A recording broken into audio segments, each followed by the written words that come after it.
There we go. And here we are. And here we are. Here we are. Yeah, sorry, I got a bit of a frog in my throat. It's Friday afternoon. Today is May the 29th. It is 2:00 here on the Pacific Coast, and welcome to my show. I'm Dr. Kip Davis. I'm a specialist in the Dead Sea Scrolls and early Judaism. Sorry, yes, I do those things, and I'm a Hebrew Bible scholar, and I like to talk a lot about the Bible. So that's what we do here. So welcome to my show. I'm joined today by my lovely co-host Ryan Coltastic. How you doing, Ryan? Vish stand-in. The Vish stand-in. That's right. Doing my best. Vish, I think we'll be back next week. If I maybe Tad has just given up on me altogether and is too frustrated. But I would announce to you, Tad, that she'll be back next week probably. So yeah, she's out of town today. So here we are. And doing Vish things, enjoying herself, I hope. I think so. Yeah. So, and I'm excited today because we have a special guest, and this is a departure for me. Doc Dino, welcome to the show. Thank you for having me. So, we've been having some. We've been having some audio issues, so I hope everybody can hear Doc Dino okay. So how this happened, like this I think you're the first paleontologist, or how would you can describe yourself in a minute. You're the first paleontological whatever that I've had on my show. Person who talks dinosaurs. That's it. You're the first. You're the first of those I've ever had on my show. You have been on several times. Maya Atkinson's show at Bad Science Sundays, which is a show that I watch religiously, and she actually suggested that we should do something like this, and I thought that's a great idea. So excuse me, Maya connected us, and here we are. Because like it or not, there's a lot of people who seem to think that the Bible has an awful lot to do with dinosaurs. So yeah.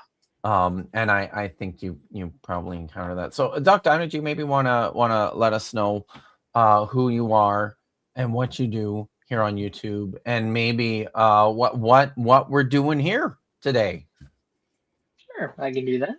Well, hello to everyone out there. I am Dr. Deinonychus, or Doc Dino for short.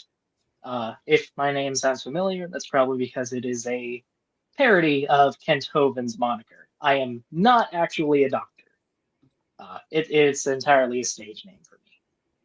Though I know he does claim to be one with several doctorates. Anyway, I am obsessed with dinosaurs and rocks. I have a bachelor's degree in geology. Hoping to go for my master's sometime soon, but funding is a little tight in my field right now. But I do have quite a bit of experience hunting for fossils. I know a ton about dinosaurs, and I could talk your ear off for literal days about geology. I also thought I'd come with some props for the lovely audience to enjoy. So this is a little Deinonychus. Who doesn't like props? Oh, look at that. It's a very beautiful one, styled after a hawk, which I love. He joined for our last Bad Science Sunday. Whoop. I do also have some fossils here, if anyone would like to see those. Wow, see, this is what we're here for. That's I like old things. Yes, well, me too. Here's an Ice Age bison tooth that I found in a creek a few miles from my house. Ice Age. Freaking huge. It's amazing. Yeah, they've got a few of these stacked in their mouths little bigger than our molars. Oh my god. Just a little bit. But then again, bisons are gigantic. Anybody who's actually been up and close to a bison, it's overwhelming how huge these things are. And Ice Age bison were massive. Even there's bigger. one that's commonly called the longhorn bison. They could have horns. The cores are up to 3 feet long. So the actual horn could probably be 4 or 5 feet on each side of its head. Wow. Massive. That's crazy. If plants are more your speed, I've also got petrified wood, which, again, found just a couple miles from my house. And if, I don't know, for some reason you might like dinosaurs, got a little vertebra here. Oh wow. Oh. This comes from that? a sauropod, so a long-necked dinosaur that I found on a ranch in Wyoming. Wow. That's this amazing. Is from the tip of the That tail is too. This incredible. thing's big. But yeah, I find bones. And hopefully someday I'll get to teach people about them professionally. For now, it's just a side gig. Excellent. Wow. Thanks so much for bringing the props. Honestly. Show and tell. Who doesn't like show and tell? Yeah, who doesn't like that? And for being here. So there's a bunch of people here though. I wondered if I should go through the roll call. Plated Lizard is here. Oh, is never here. Is here. Good to see you guys. Victoria Macarios is here. Kinetic 44 is here. Yes, we're talking. This is right in line with what's going on today. We're going to talk about Behemoth and probably sauropods, I'm guessing. Well, that's likely to come up. Bitcores is here. Allegedly, Fred is here. Elira the Free, oh wow, and this is truly an honor because I know how late it is out where Elira is. So thank you for tuning in. Steve Weber is here, and the weirdo Rock Hyrex Evan is here, as is Holly, and brand new budding Hebraist Katie Lewis is here. She is one of my brand new Hebrew students. One of my current budding Hebraists, Brixie Purple, is here, and Hypatia, and Deviant Outcast is here, and so is Guard, who is also part of the new crew of Hebraists. So wow, yeah, lots of people. Oh, Ember's here. Good to see you, Ember. And lots of Oma Susan is here. The cuneiform guy is here. So Maya is here. It's great that everyone showed up, and we're gonna have some fun today, doing something maybe a little bit different from what I'm used to. We're still gonna spend lots of time talking about the Bible because around here that's how this works. Is I fucking love the Bible. I even had it emblazoned on a shirt that you can purchase in my store if you so choose. And so we're gonna do that. But I ventured against that. Doc Dino fucking loves dinosaurs, and we're going to see what happens when we cross these streams. It's gonna be great. Right. Because one thing I've learned about young Earth creationists, they are obsessed with dinosaurs, almost as much as I am. Yeah, they seem to have this weird understanding that if there are living dinosaurs, evolution must be false. Which, one, birds exist, and two, no. That's not how that works. That's not how that works. But it's not how it works. I don't know. Can't trust that. Not at all. So I think you'll discover too, young Earth creationists also or at least they pretend to fucking love the Bible.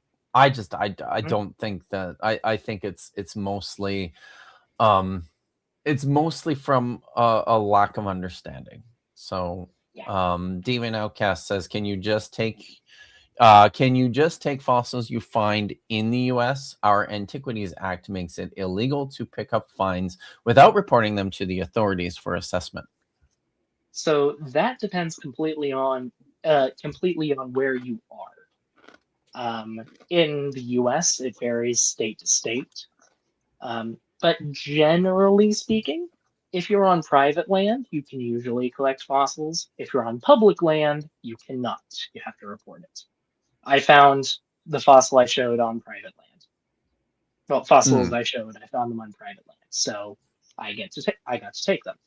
But always look at your local rock hounding laws, or if you have any doubt, just call the courthouse and ask. Better to be safe than sorry. It's always legal to look. Just make sure it's legal to take where you are. Good. Awesome. Also, they don't usually care about invertebrates or plants, so petrified wood is almost always free to take.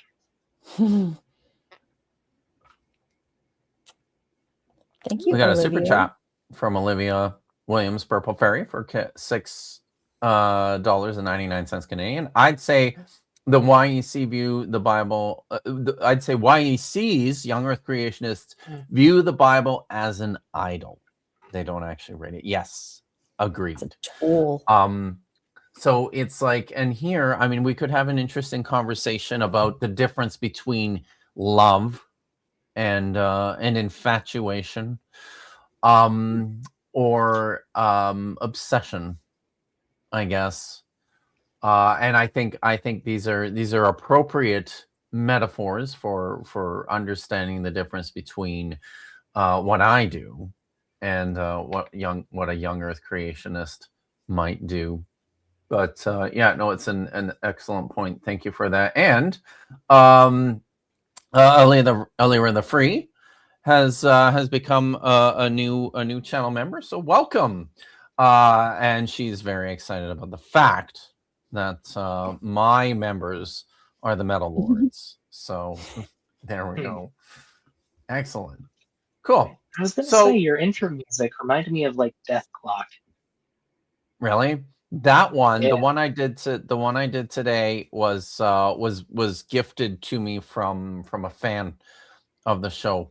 I'm trying to remember the name of the group, and I can't offhand because my memory is terrible. I'm an old man, and I forget more things than I care to admit these days. So sorry about that. But yeah, no, we love the metal around here, a lot of us. So Dr. Hisashi said it best. Fundies don't love the Bible. They only love the idea of the Bible. Yep. I think that's very much on point.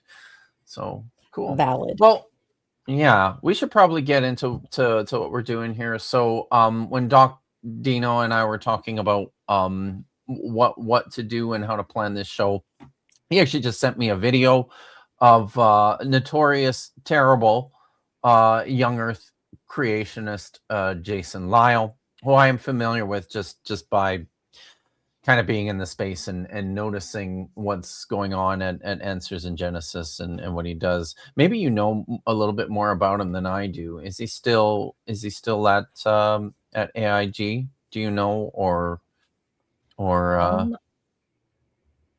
you asking me, or yeah? I don't know. I've heard his name before. I don't actually know anything about the man, but I can check. Oh yeah, we could do that, but it's probably not especially important. So, but he's yes, an astrophysicist. Yeah. Wait, wild, right? Yes. So because at no point in this video does he ever talk about astronomy or astrophysics or physics, or at least not that I can recall. I do know an astrophysicist, by the way, a certain trench coat full of weasels, who is also one of my co-hosts over on Budget Scripture Saturday. So Alira said something about isn't he? no, not here. He's not. Oh, I see. Not at all. That is just not no. So I yes, I I tease. Alira noticed the hat here too. Top Which is very tier. cool. Yeah. Thank you. I picked it up at a department store in Wyoming. This is my actual field hat. I've worn it out in the desert hunting for fossils many times. And I like to put little pins on it for my adventures. Wow, cool. Little dinosaurs and just some pins for my travels. It's a good idea. Excellent. Even comes with a little chin strap for when it's windy out. I imagine it does get windy sometimes. Oh yes. I have a sombrero. Sorry. Sombreros are nice. I didn't want it to be too wide brimmed. Right. Cool. But yeah, I've noticed that I absolutely need that chin strap, because otherwise I would lose that hat. I always lose my hat. If you don't have one on you, just use a shoelace with bobby pins. Same thing. Awesome. Excellent. So MacGyver, man. So MacGyver that shit. So all right, so you're in the desert sometimes. You got it. All right, so we're going to watch this this video that Doc Dino found and said, hey, maybe we could look at this. This looks like it could cover all the, and it really does. It's not I mean, there's lots of terrible young Earth creationists out there, and I assume they're all just like Jason Lyle. But we figured this was this was a good place to go to talk about the Bible and to talk about dinosaurs and why they're not what you think they are, young Earth creationists. And the way you're reading the Bible to try and understand their place in there is just it's just no good. So here I like to make my own. This is not what the actual video was called, and I didn't include a link to the original, because seriously, I mean, nobody needs to go and watch this bullshit. They don't. This is why I'm here. I watch this stuff, so you don't have to. But I thought an appropriate title for this was that Jason Lyle gets everything wrong, and I don't think I'm speaking out of turn here. It's a chore to imagine things that he's actually got right in this presentation that he makes. I don't know. Am I being unfair, Dr. I was aghast. You, Ryan was aghast. Yeah, I was, and I'm not even that well informed. Yeah, he gets just about every claim wrong. All of his infographics are either like 3 decades old or just complete fantasies. It's a weird combination. And all this dino art is subpar at best. I'm going to be very judgy about that, because there's tons of great paleo art. It's inexcusable to have bad art at this point, sir. Yes. All right, you want me to start this up, Dr. Yeah, Kip? let's start this and maybe make it full screen too, I think. We were considering 1.25 speed, right? There we go. Yeah. Yes, I do have it on 1.25. It's pretty long, so we'll probably not get through the whole thing, but we'll cover a bunch of it today, and I'm sure that there's lots that we can talk about here. The Bible lets you see what is there. You can think of it as biblical reality glasses, and so it's going to give you the true history of the universe, because that's what it is, and it's going to help us to understand the world in which we live today. So let's put on those biblical reality glasses and just reason from the scriptures and see what we can conclude about dinosaurs. Sorry, Ryan, we have to pause it because Ryan has put on her biblical reality glasses. Well, yeah, because this sounds really cool. I'm plugged in now. I'm like in the matrix here. So you've got yourself 3D. You got yourself like your USB-A cable to connect to your King James version of the Bible. Yes, it's all loaded in here. You see, Excellent. it's that new Excellent. age. Mine aren't as extravagant, but I have my glasses too. Mine are on my head. Ah, That's a good place for Directly them, but into maybe on their face. Oh. Okay. True, because it's God's word. So, for example, we can conclude that dinosaurs were made on day 6 of the creation week. Now, how do we know that? Because according to Scripture, everything that creeps on the earth, all land animals, were made on day 6. Oh. And dinosaurs, by definition, are land animals, right? So this is just a very Oh. basic form of logic. This is a simple syllogism. We have dinosaurs are land animals. According to Scripture, land animals and people, for that matter, were made on day 6. Therefore, dinosaurs were made on day 6. So you see, that's just basic logic.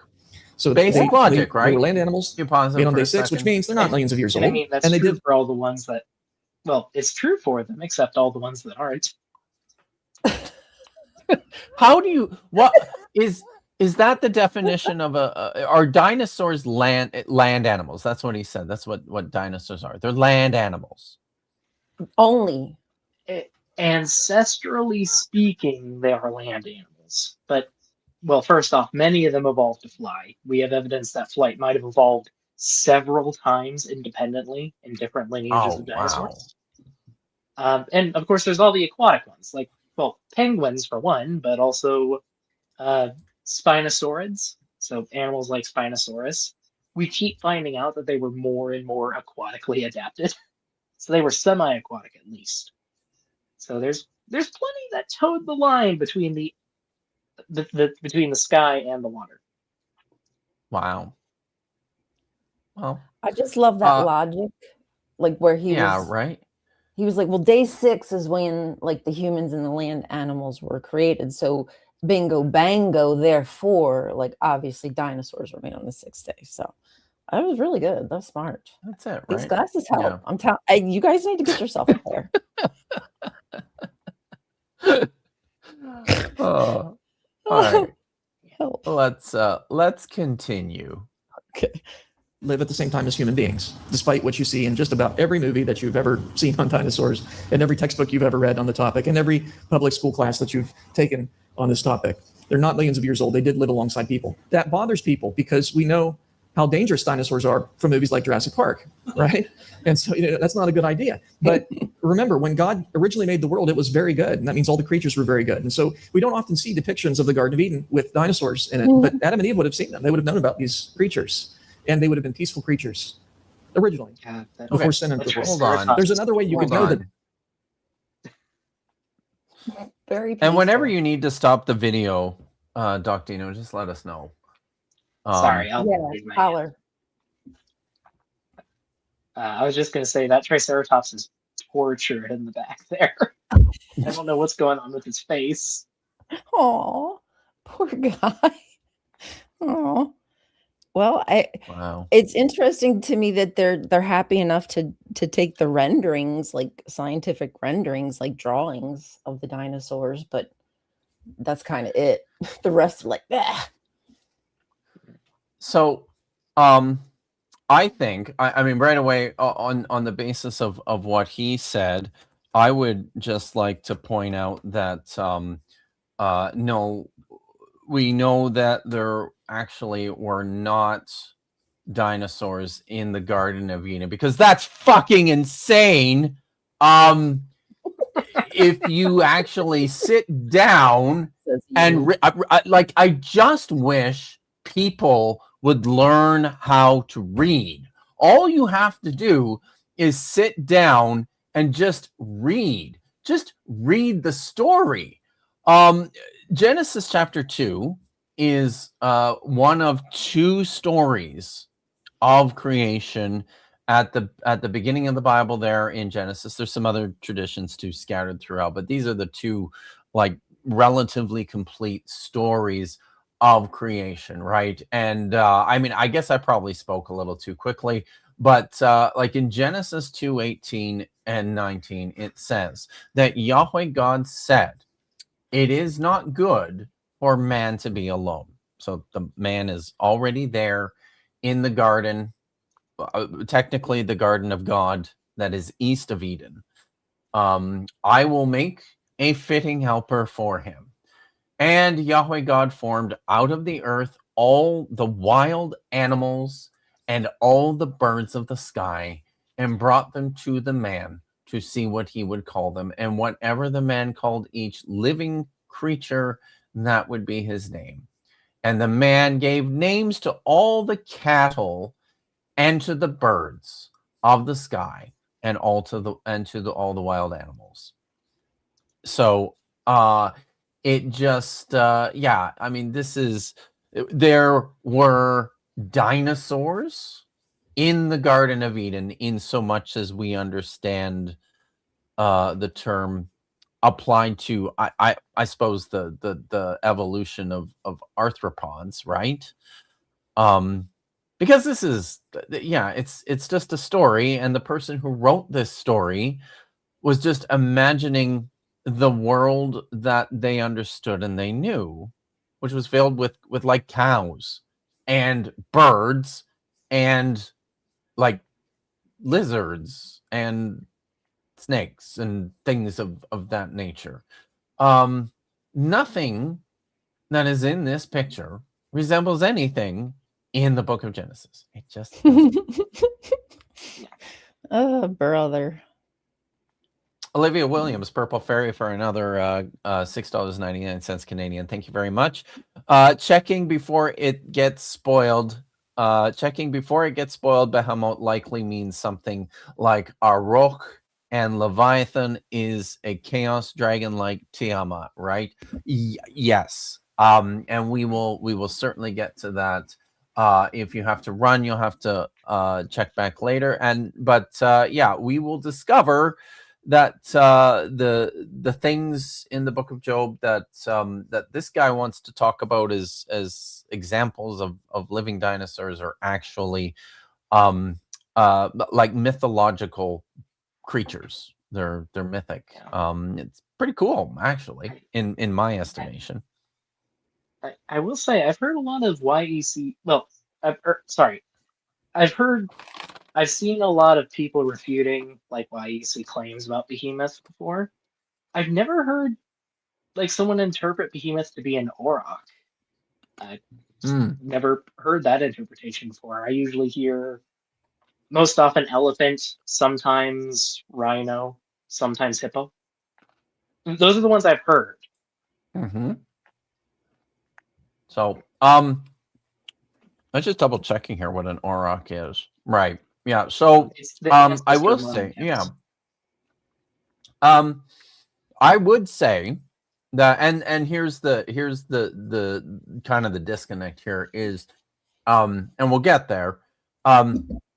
Behemoth is like not just like a big cow, but like a mythic cosmic cow is a better way to understand. And this is part of why it's hard to align this creature with precisely with any known animal, like actual animal, because in the same sense that Leviathan is a chaos monster of the sea, the Behemoth is like the land version. It's like a chaos monster of the land, right?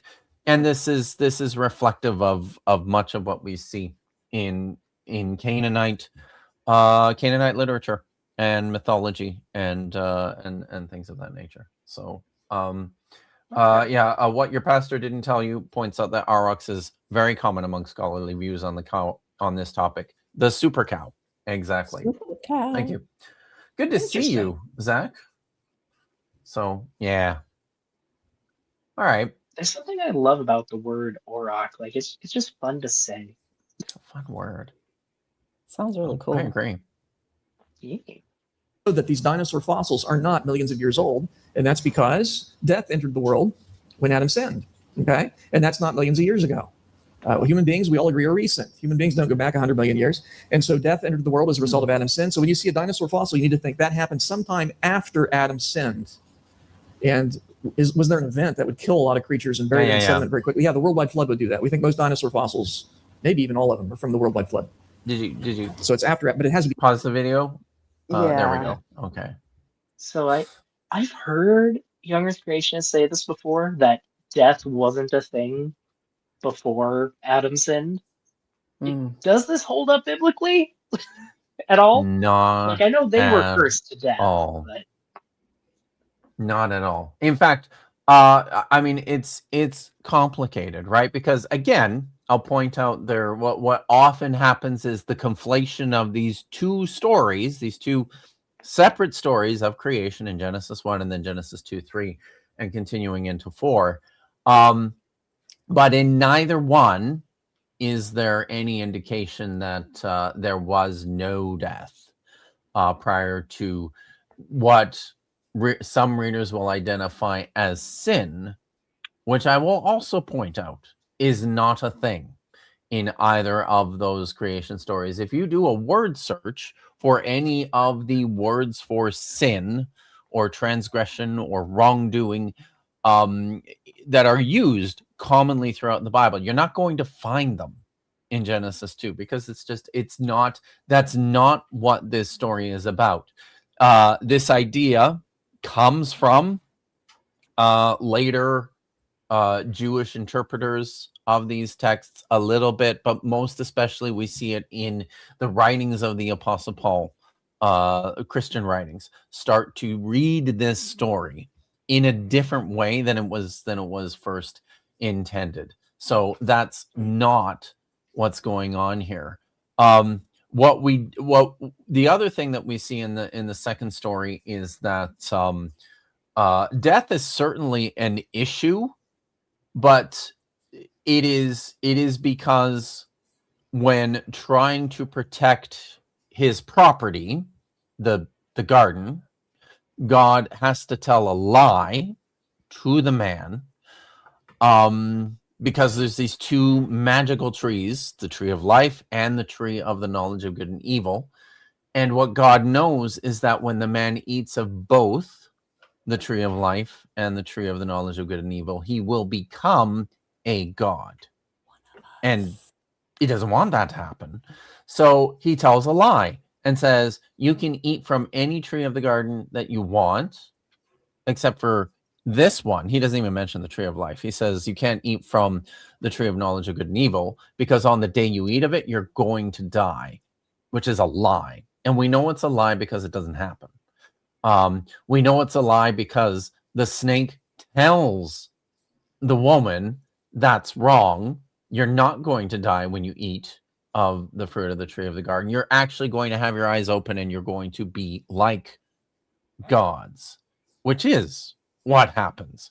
So, but of course, because you can't have a God who's telling lies in this particular theological model, because you can't have any sort of error or implication of wrong coming out of the text, you have to do all these gymnastics to figure out how to make that work in your retelling of the story.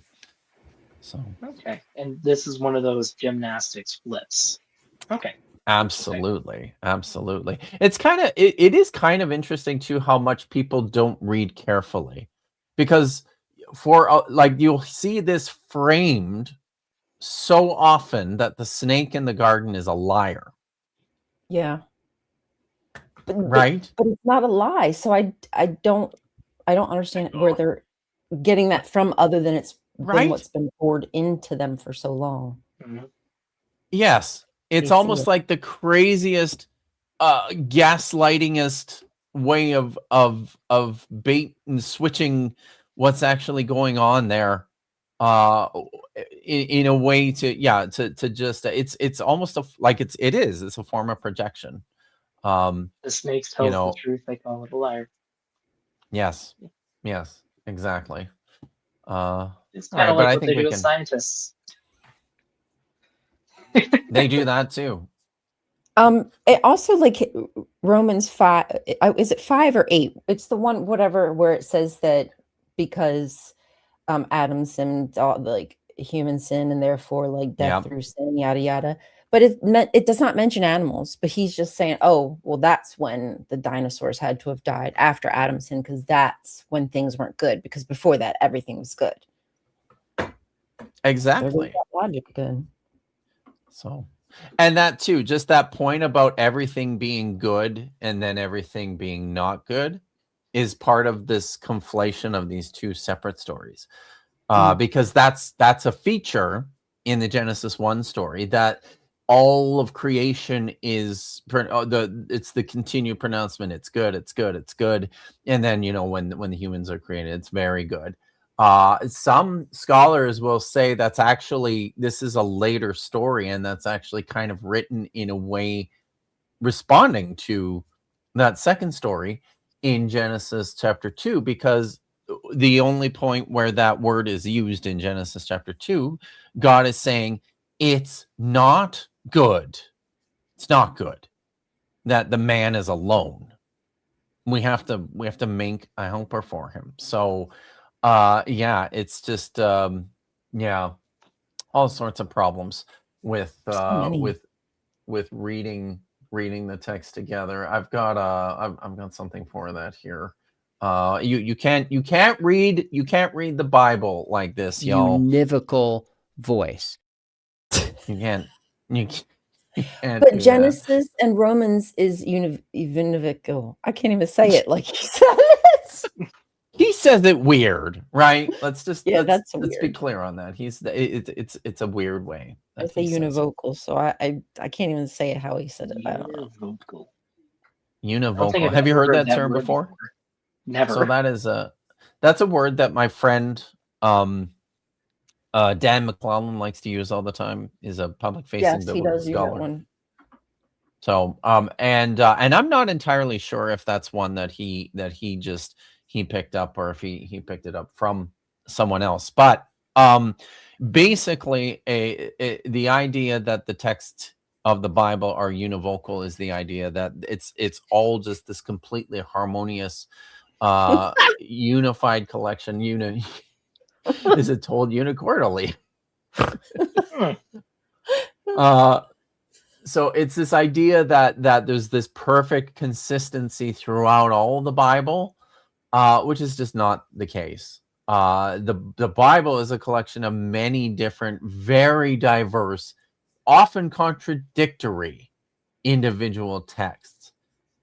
It's a collection, it's a library. These are sacred texts that people found important and significant, and it didn't matter to them, even like if they were in disagreement or disharmony with each other. That wasn't the point. They were useful for different things. So this idea came much later, that you can just read the Bible as this really consistent, harmonious story, as if it has a univocal voice. So Just yeah, say one that's voice. Gosh. one voice. It's many voices, actually. Oh goodness. So, but we're unfortunately Catherine going to have to Adamson. continue listening to Jason Lyle's voice now. Oh gosh, here we go. Can't be before that, which means they can't be millions of years old. Oops. Fossils don't come with labels telling how old That's they all are, right. right? You might have seen a fossil in a museum with a label giving you all this information, telling you how old it is. They didn't come that way. What? Those labels were attached by someone who was not around when the fossil formed, and therefore does not actually know how old it is. And I'm happy to talk about things like radiometric dating. We can do that, but that doesn't really prove the age of something. It's a way of making a guess about the age of certain rocks, and they don't use it on fossils anyway. They use it on rocks that are surrounding. But in any case, Okay. All right. He calls it a guess because he doesn't understand it. You want me to give a really short version of how we date fossils? I would love that. Yes, please. Okay. So there are a few different ways we date fossils. The most exact method is radiometric dating, where you take a piece, or sorry, I guess for a bit of background, depending on where you are in the world, it's harder to see this, but rock layers are stacked on top of each other, kind of like pancakes. It's never uniform, but it's usually like this. So they're stacked on top of each other, up and up and up. If you find a fossil in this layer, it's probably sedimentary rock, and you can't really date that. So what you do is you look for volcanic rock above it, because rocks stack on top of each other. If it's above your fossil, it's probably younger. And you use that to bracket. So let's say I find a T-Rex fossil here. than a volcanic rock layer here. If the volcanic rock tests as being 60 million years old, the fossil has to be older. Then I go below. I find a volcanic rock layer that's 70 million years old. And so the fossil is between 60 and 70 million years because it's between those layers. Rock layers, they can move a bit, but it's usually pretty obvious when they have. And they don't really move large distances unless you're like mountain building, which is a very specific circumstance. But if you do this enough times, like you keep finding T-Rexes that are between 60 and 70 million years old, and you find that every single time you test it, and like you do this over dozens or hundreds of times, you start to get an idea that T-Rexes only really live near this or in this really narrow band of time.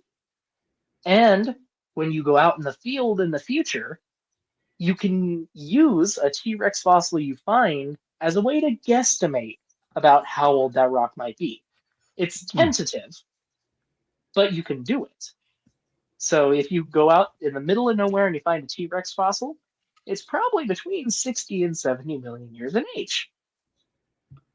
And you can do that with multiple species in the same rock, because different species will have different ranges, and you can overlap those ranges. That's called biostratigraphy. And like I said, it's a more tentative method than radiometric dating, but you can do it. And those are some of the more common methods we use to date fossils. Radiometric dating is solid. Biostratigraphy has some wiggle room.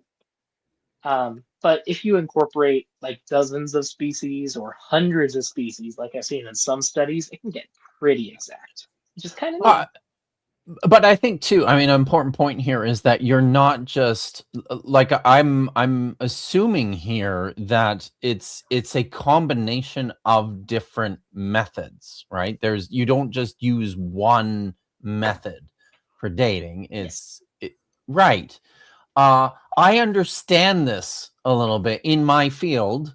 Doc Dino, I'm a manuscript specialist, and that's one of the things that, like, one of the very, very important things we do is date manuscripts. The most common way to do that, or the most reliable way to do that, I should say, is through carbon-14 dating, where it's combustible, it's destructive, it's done extremely rarely for that reason. Because you don't want to actually just destroy. Oh wow!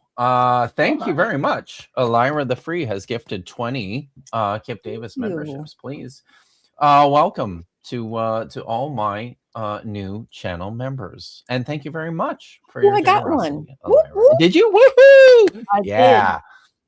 So so the most common way of dating manuscripts is through the handwriting. It's less reliable, but it's non-destructive, and it generally works quite well. At points in time when we need to calibrate our handwriting styles to actual hard dates, you will do other things like radiocarbon dating. And I think that's probably what that's part of what he's communicating here too, right? He's trying to convey the misinformation about radiocarbon dating. Is that part of this too? Probably.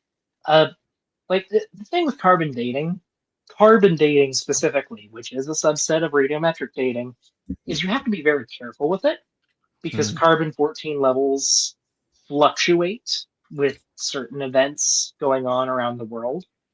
So you need to, I don't know all the things you have to do, but I know you have to be really careful with it. It can still be used, but you got to be careful. Other forms of radiometric dating don't have those issues. One of the most common ways to date volcanic rocks is using zircons. Zircons are these crystals, usually this size, though they can be about the size of a grain of sand, that are super durable. They are almost chemically inert. They react with almost nothing, except like super strong acids. And they're just resilient. So they act as a little time capsule when they form, because they trap 2 different isotopes of uranium and potassium. So if you have 1 zircon crystal, you have 3 methods of radiometric dating you can use and cross corroborate between them to make sure you're accurate. And not only that, we usually do these in bulk. Like, one radiometric dating study will use hundreds of zircons collected throughout a volcanic rock layer to get their testing. And it's pretty Wow. exact. Wow. Yeah. That's awesome. And I know the good thing about these layers is they're usually spread over a super wide area. So you can literally walk along a hillside following the layer. And it's just a dividing line for fossils above and below. And a lot of fossil-bearing rock formations are littered with tens to dozens of these volcanic layers, too. Like, it all overlaps.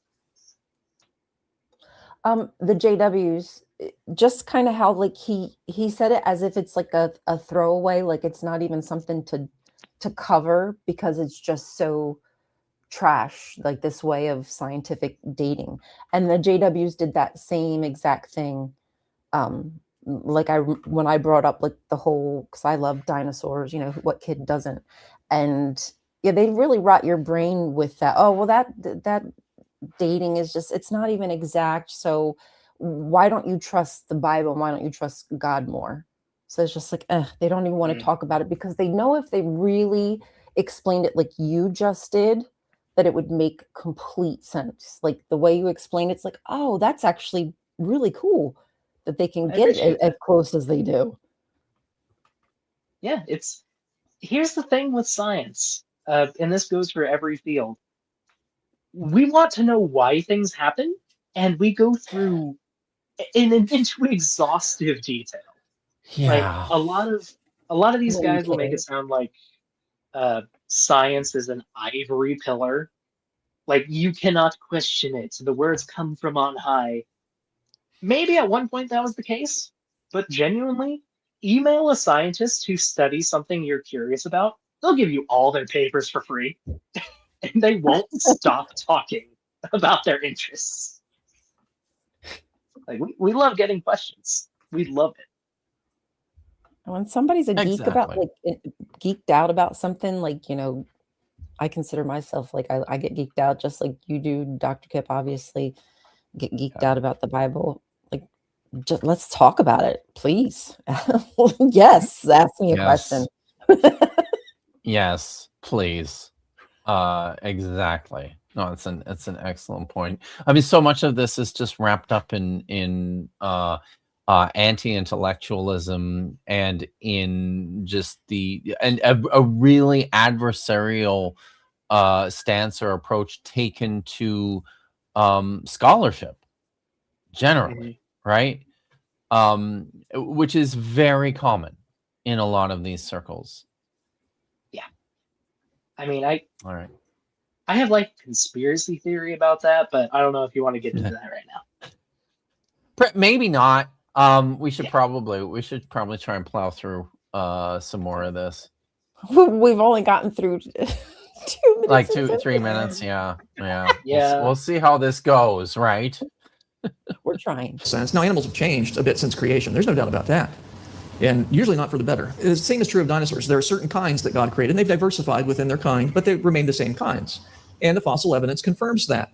This is a chart from an evolution-based textbook showing the alleged evolution of dinosaurs. And so that's, I love this. So the thing about, and I'm happy to talk about things like radiometric dating, and they did live at the same time as humans. Whoopsie. We went. Let's see. Baby. Oh wait, that's right. We were. Do you need a timestamp? Yeah, we were on that chart. He talks about that chart for a little while. I think it's important. There we go. There we go. Yeah. So, this part's funny. The way this chart is so old. And the way that he explains it, I know I know you probably in your head were just like, screen. Well, Yeah, let's listen I'm to just him. looking at the names on the left. There's so many defunct groups. I don't know how old this is. Should we listen to Here. him talk about it a little bit, and then you can tell us about the chart, Doc Dino. Okay, I think we have to go a little bit. Say from an evolution-based textbook showing the alleged evolution of dinosaurs. And so the thing at the bottom, number one, that's supposed to be a thecodont ancestor, and its descendants were a little different and so on. And so it branched out into all these different varieties of dinosaurs. They're all supposed to be related from a common thecodont ancestor, according to the evolutionists. And that represents how far down in the fossil record we find them, which evolutionists believe represents millions of years. I would reject that. But still, the point is, all the branching is where the evolution's happening, where one kind's changing into another. Highlighted areas indicate solid fossil evidence. So in other words, the areas in blue are where they actually find the fossils. Where's all the evolution happening? All the places where you don't find any fossils. That's a shame. They all evolved and they left absolutely no evidence of it. Isn't that weird? That's hard to explain, isn't it? Not if you're a creationist. Okay, pause it there. Wowsies. Yeah. All right, Doc Dino, talk to us about this chart. Okay, well, one, just saying that these are all thecodonts. So Thecodontia was a grouping of reptiles that was in use for a few decades. It hasn't been used for a few decades. Very obsolete term. So just to give you an idea of how old this chart must be. And fun fact, we're always finding new fossils and filling in gaps. Constantly. So, how old then do you think this chart is? I don't know. We're not given a source.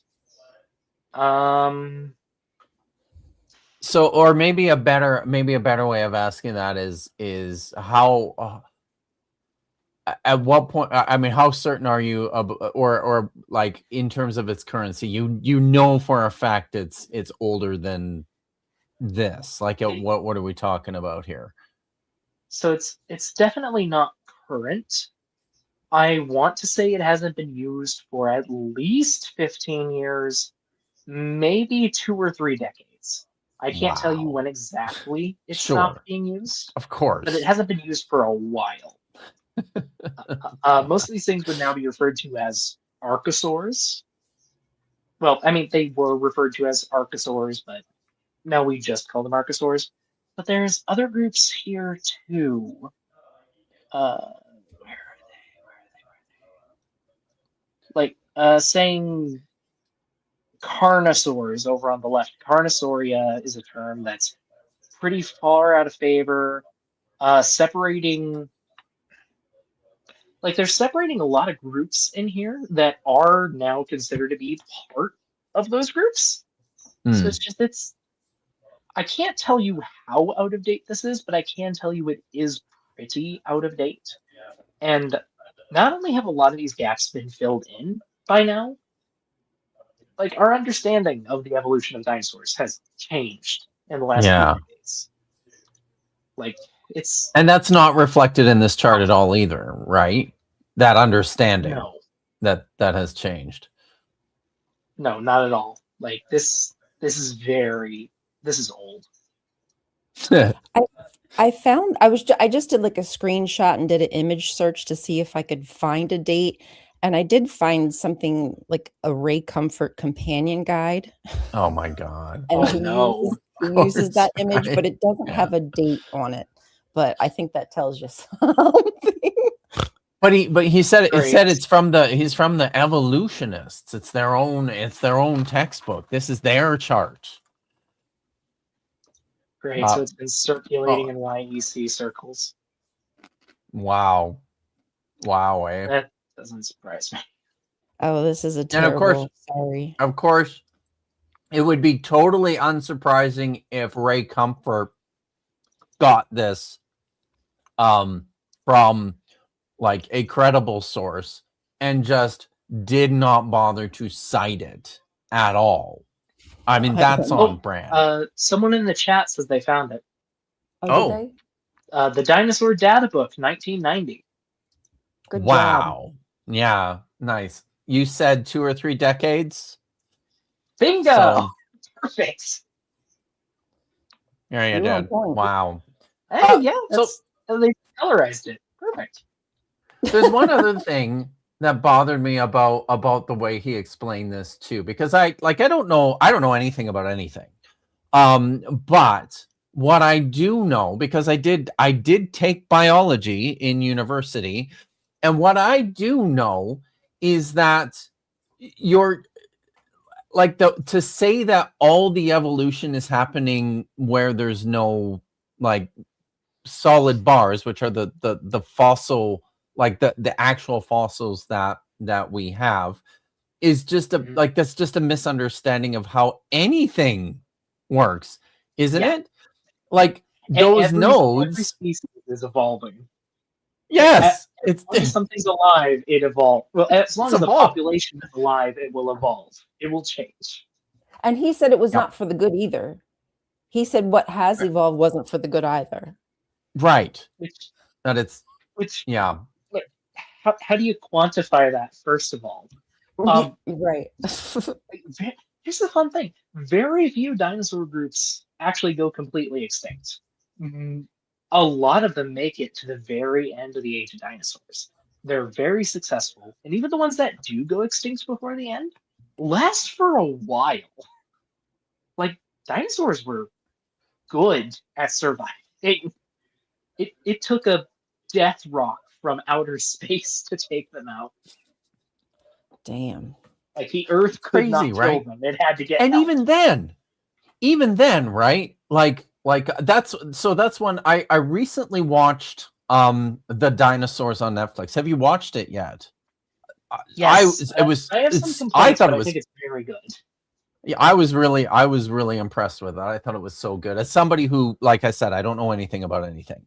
But an impression that show made on me was the fact that like dinosaurs have survived like all these extinction events. Like it was very, very impressive to me. Yeah, and I guess for specificity, I was meaning non-avian dinosaurs, but Right. that's a mouthful. Yes. Yeah, Yes. But I don't think anything's going to take out birds. Like, they are hyper adaptable, and they live in every single environment on Earth, even where nothing Wow. else survives. They live in Antarctica. Nothing Crazy, lives in right? Antarctica. Yes, nothing lives there except for birds. So we have a super chat from Jeremiah for $4.99. Thank you very much. At least this is more recent than Darwin. Young Earth creationists raise their kids to defeat Darwin even in 2026. True. This is true. Mhm. Yeah. We throw so much shade as J-Dubs. We threw so much shade at Darwin. He really doesn't deserve it. Like, from everything I've heard, it sounds like Darwin was a pretty nice dude, too. Right, yeah. Just shy, and he liked bugs and pigeons. It's true. You can clip that, John Gooderham. It's totally fine. So I will own that. All right. We ready to continue? Ooh. Yeah. Well, wait, someone brings up something fun in the chat. Would dinosaurs be kosher? Oh, right. And again, I guess it just depends, right? Like chewing cud, having cloven hooves. There were avian dinosaurs which would have been okay so long as like none of these other things that disqualify them. So I think it's you again, right? It's just a case by case, because it sure sounds to me, the more I learn about this, that it's much more nuanced in terms of understanding what dinosaurs are too, right?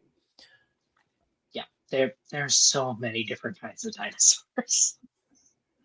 Yes, exactly. Some of them did have hooves, though. Duckbills had hooves. Look at my hooves. Cool. Sorry. All right. We ready? Let's continue. Dinosaurs show no evidence of evolution. Variation within a kind, but not evolution between kinds. Okay, what do dinosaurs eat? That's the question that we need to ask now, right? Because that T-Rex, he looks pretty hungry, and he's got awfully sharp teeth. And we now know that human beings lived at the same time as dinosaurs, so maybe Adam's on the menu too, huh? Is that a possibility? Well, let's consider Tyrannosaurus Rex, who had pause teeth it for a second, to... because I just want to consider that declaration. We now know that human beings lived with dinosaurs. We know this. We know it. I think it's time you get your glasses on, because it makes it glasses. so much easier That's to true. understand. Right, it's true. Yeah. Okay. Yeah, we probably don't have to dwell on that too much.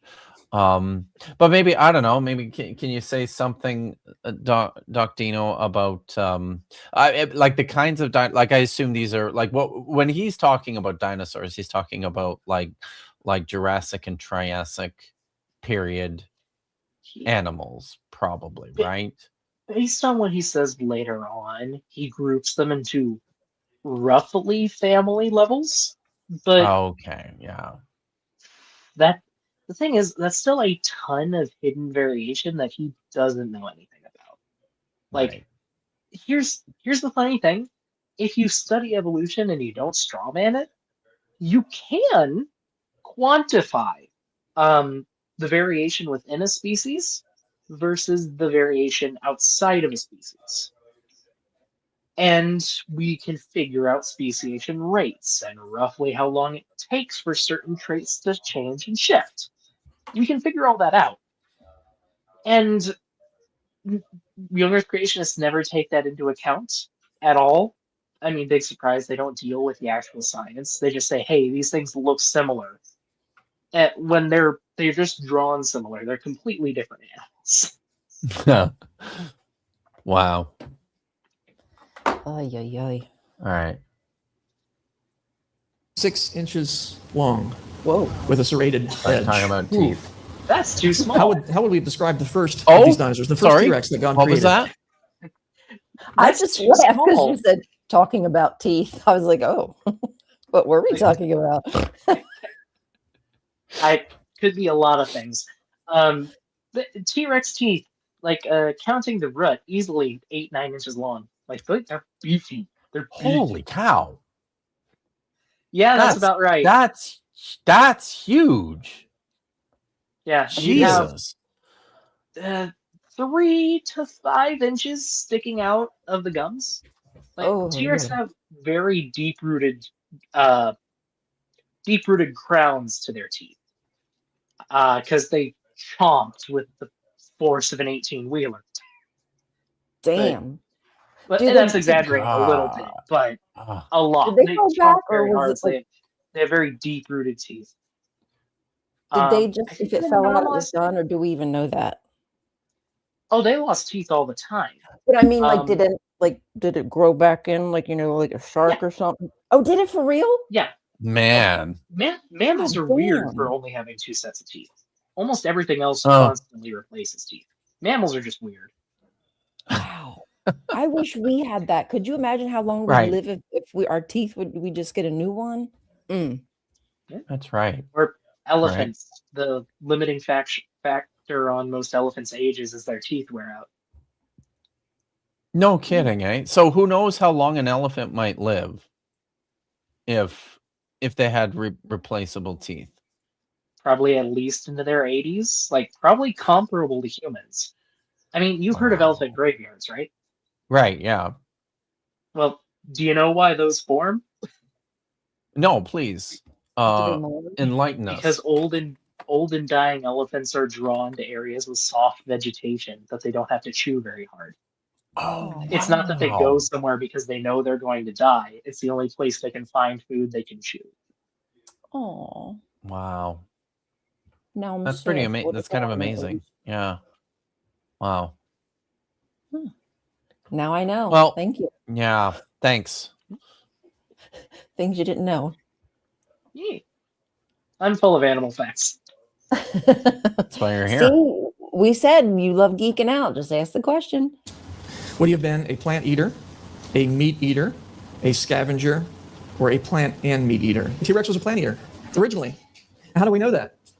Scripture tells us that. Scripture tells us that, right? Genesis 1:29 and 30, God says, he's speaking to Adam and Eve, and God said, see, I've given you Every herb that yields seed, which is on the face of all the earth, and every tree whose fruit yields seed, to you it shall be for food. Verse 30. Also, to every beast of the earth, to every bird of the air, and to everything that creeps on the earth in which there is life. Would that include dinosaurs? Are they part of everything? Yes, everything's part of everything. Yes. I've given every green herb for food, and it was so. Originally, human beings and all animals were vegetarian, according to Scripture. After the flood, God gave permission to human beings to eat meat. All He says, as I gave you the plants, I now So I mean, I have a couple of questions, and I'll just point out, right, like this is, so what's happening here, this is in terms of the Bible, he is picking out a feature that is particular to one of the writers of the Bible. Scholars identify as the priestly writer, who was one of the sources of the first 5 books of the Bible in the Torah. This idea that humans started, that vegetarianism was the part of the created order that changed later on, is very important to this particular writer, because he is very concerned with matters of a ritual, with ritual matters of sacrifice and diet and these sorts of things. So this is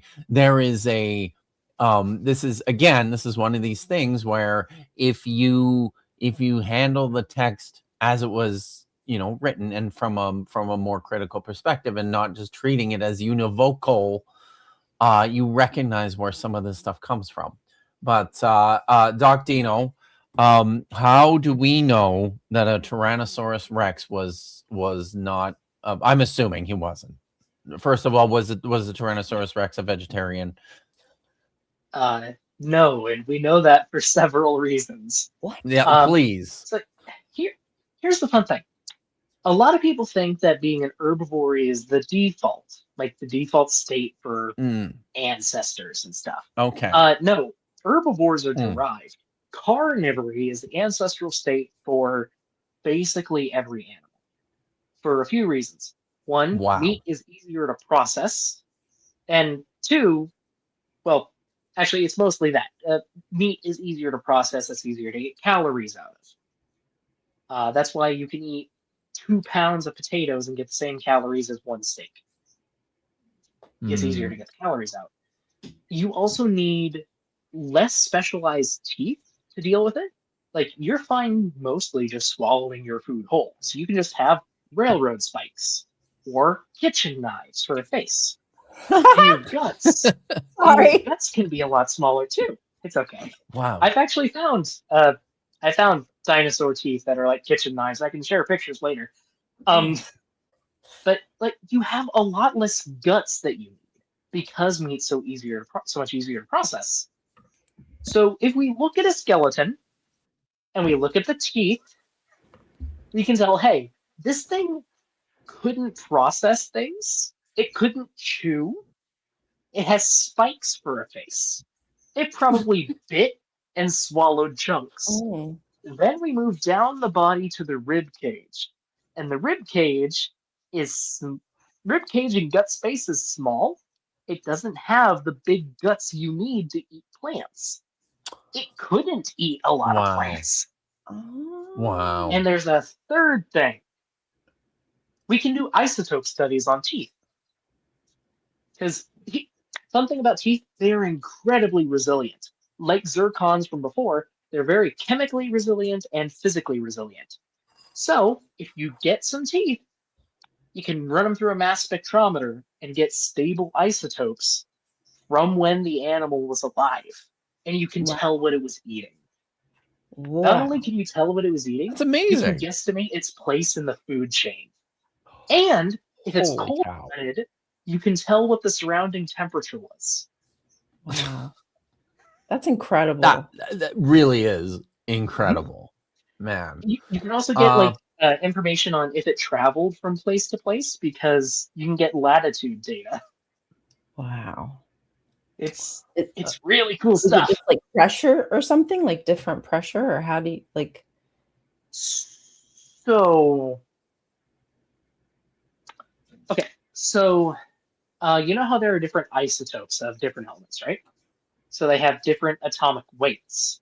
Because of the slightly different atomic weights, they behave slightly differently chemically. So that means, like, depending on, say, the temperature of the air outside, you will have different ratios of water isotopes that evaporate versus stay in the water. And when an animal drinks the water that remains, it'll retain those slight differences in Oh my isotope gosh. signatures. That's crazy. So you can backtrack through the teeth to get the temperature of the pond, which tells you the temperature of the environment. Surprisingly, this works super well for aquatic organisms. That is it. And the way that he That's incredible. oh, I can't believe he's so smart, and he's just like, ugh, and tosses it after everything you just explained to me. He just tosses Well, it. I'm starting to think that this guy's just a dummy. Maybe he's but not as smart as you think. Oh, he's an astrophysicist talking about dinosaurs. Oh, and by the way, Right? we have done those isotope studies on T-Rexes. Not only did they eat meat, they ate a lot of meat, and they could get gout. Oh, that sucks. Wow. Yeah. I'd have to double check, but I'm pretty sure they got gout. Which, how do you get gout, folks? Is that sugars? Or what is that? Eating too much red meat. Red meat. Okay. Oh, wow. Opposite of what I said. Red meat. Oh, wow. So it's like, duh, they had to have been eating meat. Wow. It had to have been, yeah. Excellent. Very enlightening. The T-Rex Sioux had I feel gout. smarter. Just double checked. So the big T-Rex, the Field Museum in Chicago. Nice. That's awesome. All right. Let's continue. Let's do it. Give you everything that moves on the earth, which is kind of what a hot dog is. Okay? That was So there kind you of go. funny. So it's okay. Maybe a little bit. Should I Was rewind as it? funny as he thought. Nah. Okay. Not that funny. It's not that funny. But that was after sin, right? Originally, animals and human beings were vegetarian, originally. And if you think about it, that would have to be the case because when you're eating meat, you're eating a dead animal, and death came into the world after Adam sinned. There was no meat to eat originally. Of course, you'd have to eat plants. So dinosaurs were originally vegetarian. That includes that T-Rex. So he's thinking about eating plants. And that I have a question, though. When God creates the creatures of the sea, that's the day before the land animals, right? I think Yes, absolutely. So when it doesn't mention that he created food for them. I'm just saying. So, I mean, were there plants in the sea at that time? I mean, maybe. Or were they supposed to eat each other? How much did they know about the aquatic botany in antiquity, right? Right. And it was, I mean, I think the general expectation was that fish just ate other fish, right? From their perspective. And you'll notice that it is an excellent point, Brian. When he mentions all the animals that are vegetarians, there are no sea creatures on that list. They're just not there, right? Very astute. Aquatic herbivores are very rare, just in general. Like, it's very easy to be a carnivore if you live in the water. Right. Whales are carnivores. What is? Whales. Whales are carnivores. They're predators. They just eat. They're bad bitches, that's for sure. F around and find out. It does bother people because, those incredibly sharp teeth. And indeed, there's no doubt, T-Rex had sharp teeth. 6-inch serrated fangs, perfectly designed for ripping and tearing into watermelons and cantaloupes and all sorts of vegetables, right? Because if you think about it, there are some plants that would require something like a sharp tooth to get into. I mean, I had watermelon today too, and you think, well, that's about as soft as it can get after you get to the inside, right?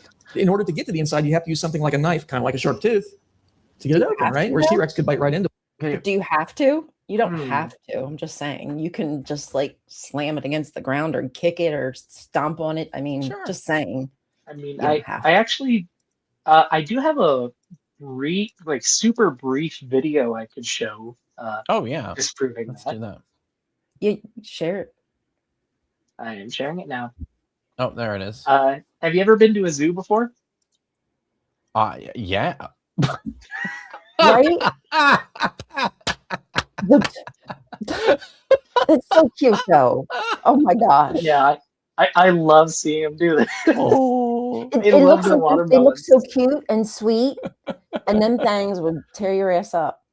Yeah, when it's a death machine the size of an SUV. Right? that's incredible. Oh my god, that's so good. It just has, But I as guess soon as I he's saw like, him well, say those that, teeth that are popped sharp, in so it my must brain. be that. I get it. They crush them with their molars, though. Man.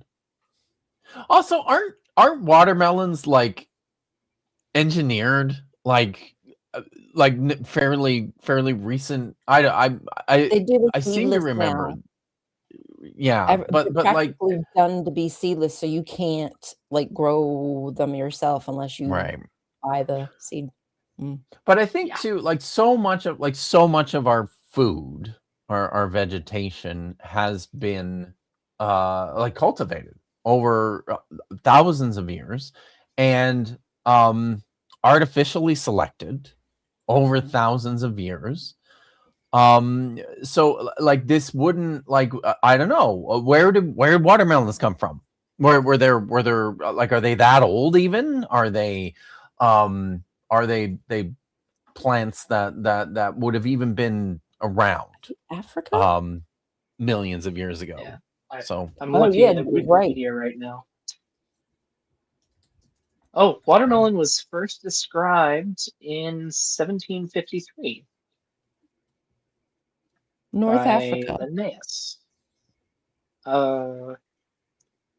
They Just were saying. originally cultivated. They've been found in the Dead Sea regions. Wow. But looks like they've How been about cultivated that? for at Well, I mean, least just think 5,000 of the years. Palestinian. The 5,000 years. watermelon's one of their like At least. symbols. I'm just saying, if you think about it. Yeah. But I don't know how far back. Like, I guess 4,000 years is pretty far. Yeah. That's pretty far. But we're dealing on a scale here of like hundreds of thousands of millions of years, right? Like it just Well, the dinos. but from their perspective, but even from their perspective, that's yeah. Anyways, yeah, press play. One, and it wouldn't be a problem. There are animals today that have sharp teeth that are primarily or entirely vegetarian. This particular primate, look at the sharp teeth on that guy, and yet he's primarily vegetarian, only occasionally supplementing his diet with meat. There's a monkey that lives in Ethiopia. He says things like that. He's like, oh, they're vegetarian, but then sometimes he supplements. It's like those breatharians Right. who only breathe air, but sometimes they supplement by drinking water and eating and having soup or something. Like, stop that. You just stop. You're starving yourself. Don't lie to yourself. And the males have these incredible fangs, and you think, well, that must be for eating meat, but it's not. These they eat grass. Yeah. You say, why does he have the? I don't know, but he eats grass. Oh, Okay. Yes. So primates in general tend to have pretty beefy canines. Humans are weird for having tiny ones. They're for fighting each other and for self-defense. Like, we know what they use them for. They don't use them to eat. They use them to bite and fight. Impossible. Sounds dangerous. Yeah. Impossible. But like, keep in mind, they eat with their incisors and their molars. That's how they process their food. Right. T-Rex, with this analogy, is all fighting canines. He has no way to process vegetables. That's it. So it's almost like he's proving that it couldn't be the case, you know? Without realizing it, yes. And also, just to say, we do also have fossilized T-Rex poop. Yum. It's full of crushed up bones. Oh, snap. Is it Excellent. really? Wow. Oh, yeah. There we go. Huge, Oof, what a way to go. huge turds, too.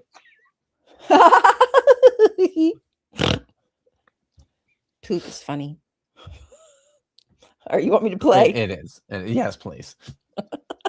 Or look at this skull. You might think, well, sure, that's got to be a meat eater. Look at the sharp teeth on that. We know it's not because this is the skull of a fruit bat. And you know what fruit bats eat? Fruit. Yeah. They're not meat eaters. They're not meat eaters. Now, obviously, at some point after... Well, Except if you actually looked at their teeth, you could tell it's not a carnivore. Like, you can't take a superficial glance and say, oh yeah, that's a meat eater. Oh yeah, that's a plant eater. You have to actually look at it. And fruit bats are specialized for processing fruits. Like, you just cute. can't know biology to make this analogy. Oh, not in his case. Adam sin. Do you want me to keep going? Sorry. Sorry, I just want to. I've got a couple here. I don't think I hit Yeah, yet. From you missed a couple. Jaramode for $1.99 said no meat farts before the flood. Thank goodness for that, right?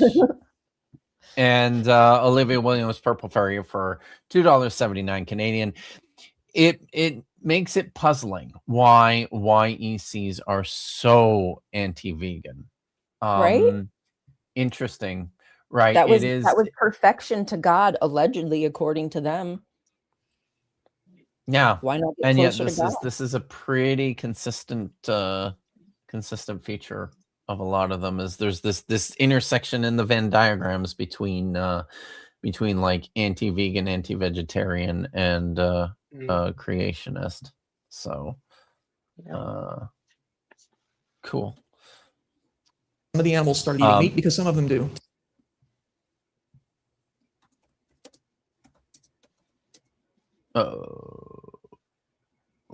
We good? Yeah, sorry, I wasn't sure. Were you pulling up another one, or is that are you done? No, I'm not. We can continue. Today. Was there another one? Well, they don't have to. Wasn't there two? I grabbed both of them. Yeah. Oh, you did? My bad. I did. I'm sorry, y'all. Sorry. I'm tripping. That's cool. They don't have to.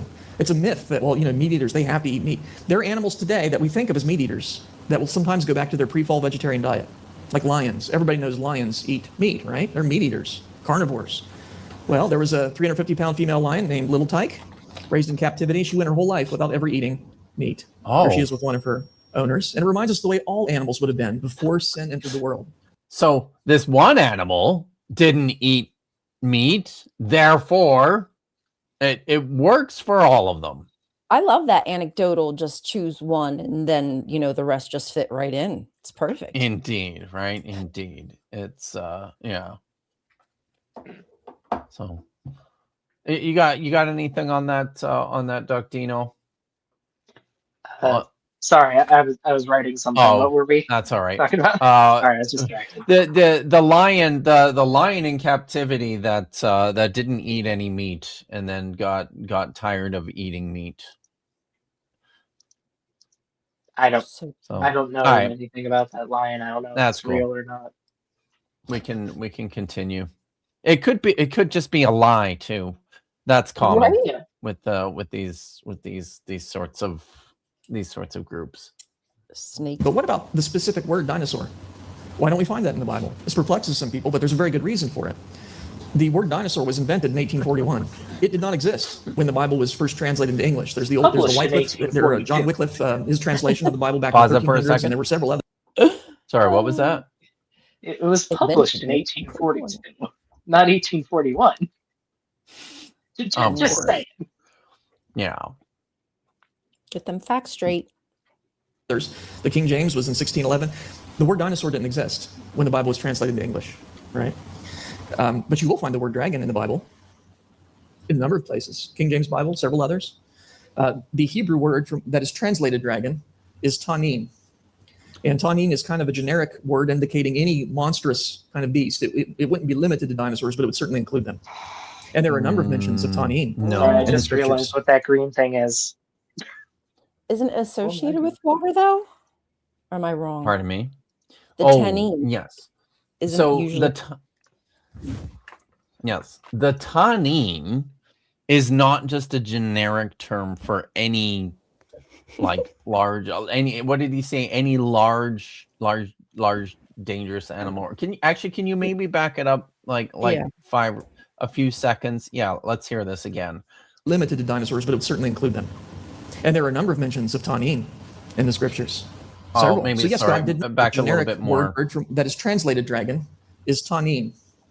And tanin is kind of a generic word indicating any monstrous kind of beast. It wouldn't be limited to dinosaurs, but it would certainly include Any monstrous beast Any. is not, it is not the meaning of this word. So I don't know how many are aware. Lots of my audience is aware of this, but the Bible as a collection of literature is chock full of all sorts of mythological literature. And the Tannin was like a group, it was like a mythological creature. The Tannin were specifically the sea monsters. They're, part of the great oceans. The Tannin were created. I think he'll actually mention that they were created separately from most other things. Significantly, they're the only things in the entire first story there in Genesis 1 that is specifically said to have been created using that word by God. The other one is human beings. The word bara, which means to create, appears 3 times in Genesis chapter 1. At the very beginning, when God began creating the heavens and the earth, it's there. Then he created all the great Tannin in the sea. Then he created human beings. So it's significant because there's a whole there's a whole cultural background. Yes, the Leviathan is a Tannin. There's a whole cultural background to this idea. I tend to think that what's probably happening, because the story in Genesis chapter 1 is riffing off of and it's echoing these older texts, these much older creation stories, in particular the Enuma Elish from Babylon. And the Tannin are almost certainly the monsters that were created by Tiamat in order to go and kill all the rest. She created all these monsters, and these were her forces that were going to go and kill all the gods, because that's sort of the heart of the story there, the conflict. So I mean, and that's what they are. It describes them as these fierce, mythological, terrifying creatures, and then that gets transplanted in Genesis, and you see it echoed and picked up in a few other places in the Hebrew Bible, and they're all these are always the best translation is into English is probably like sea monsters. Chuck says, I happen to be standing in front of the coal dino and tree fossils at the USU Price UT Museum. How are they in the coal layer? Do you know anything about this? I do not. I've never heard of this before. I have no idea. It's a good question. Good question. Thanks, Chuck. But as for how dinosaurs can be discovered in a coal layer, I mean, here's the thing: most of our coal formed in the Carboniferous and Permian, so about 300 to 250 million years ago. But we do still have coal deposits from the age of dinosaurs and even after. What coal deposits are usually is they are places where there was a lot of really slow deposition for a long time of a lot of organic matter, like in a peat bog or in a swamp. Animals do live in swamps. Animals visit swamps.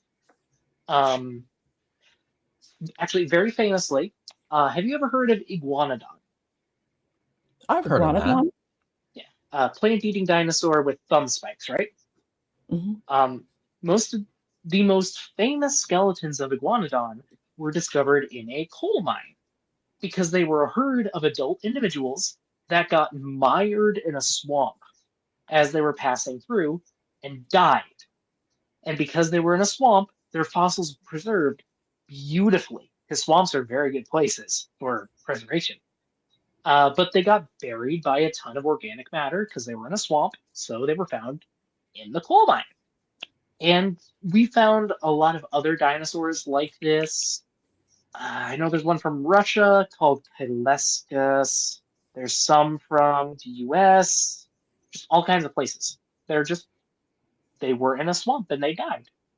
So they got buried in a coal deposit.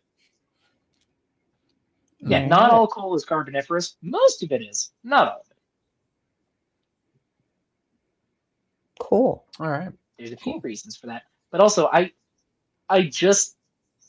know what that green thing is. It looks like a dragon. That's because they destroyed a beautiful dinosaur.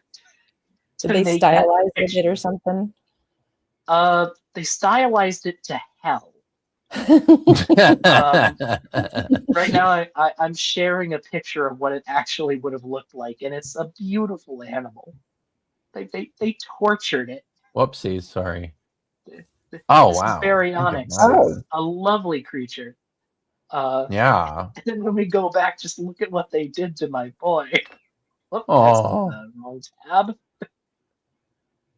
That's Wowsies. It- Yes, it yeah, is. that really is It looks terrible. like it's in agony. It does actually. So, yikes. Hmm. Uh, And there are a number of mentions of Tanin in the scriptures.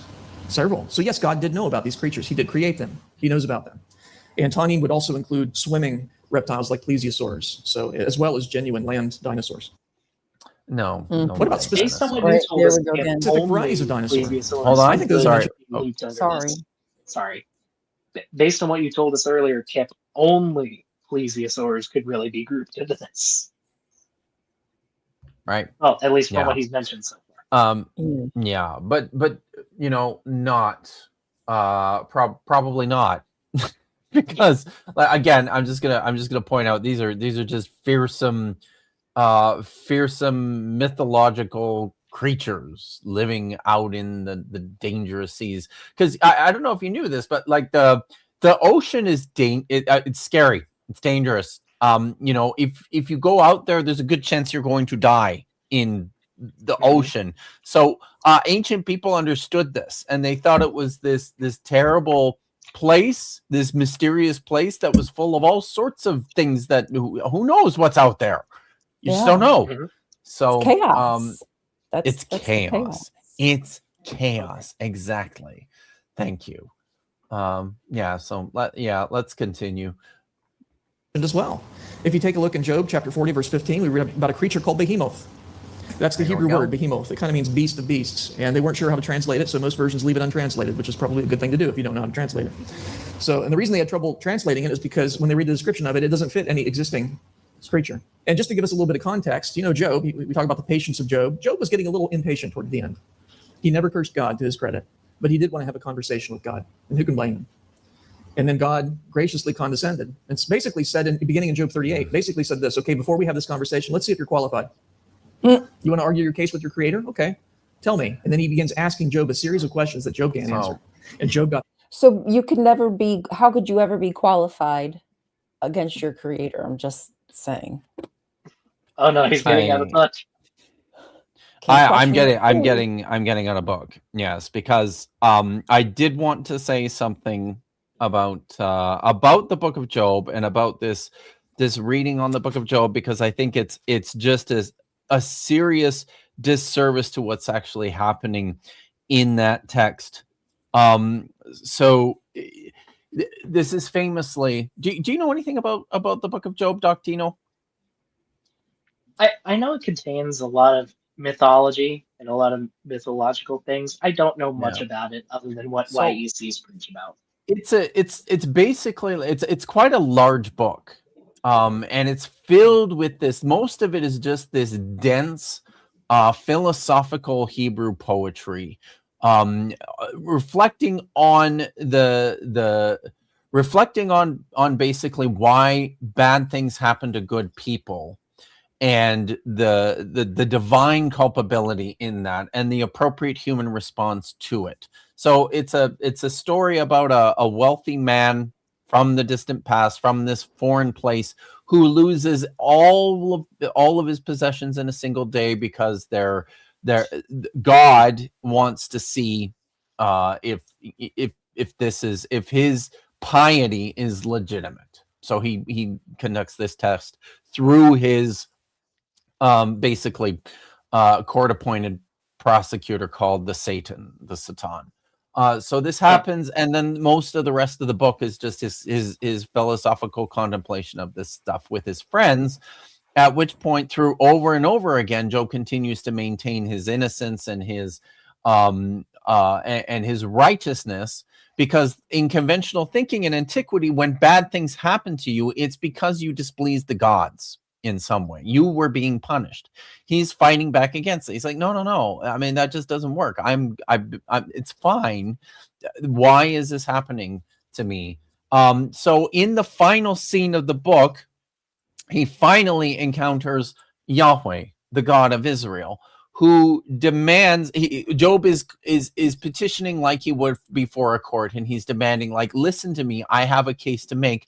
I'm a righteous man. And finally, Yahweh says, okay, fine, I'll listen to you.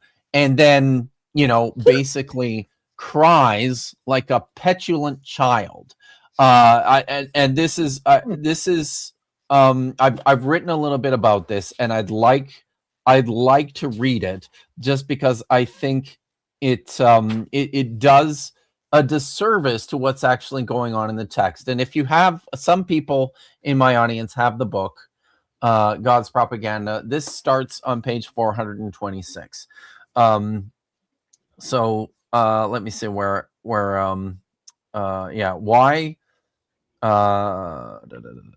So after much pushback on the trite advice of his exasperated friends, Job's friends, after crying out to the God who was ignoring him, Yahweh shows up. And he confronts Job in a set of lengthy speeches in chapters 38 to 41, beginning with, "Who is this darkening my counsel with words, but no knowledge?" That's chapter 38, verse 1. "Shall a malcontent argue with Shaddai?" That's an ancient title for God. "Whoever rebukes a god must respond." Job answered Yahweh, and see here, I am tiny. What answer of mine will satisfy you? I slap my hand over my mouth. Once I have spoken, but I will not respond. Twice, but will not continue. He's scared.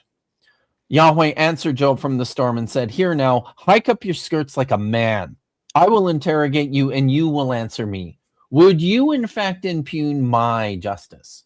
Do you dare condemn me as if in the right? Have you an arm like a god? Can you thunder with the sound like his voice?"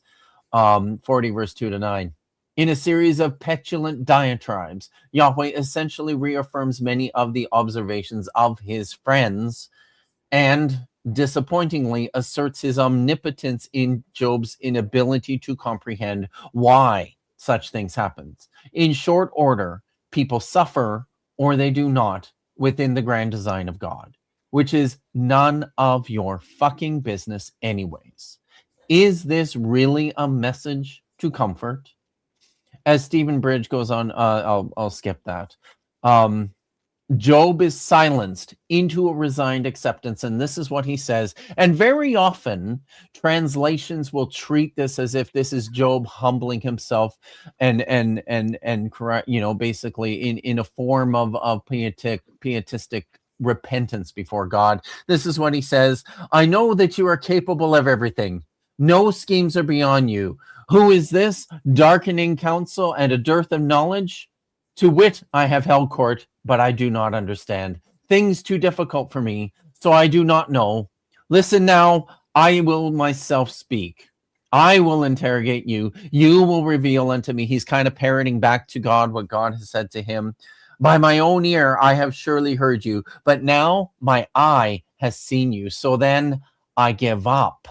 I repent in dirt and ash." Can you hear it in his voice? Is it piety? Is it regret? Is it humility? Theologians and commenters alike will tend to interpret Job's final response in this light. This is a quote from one.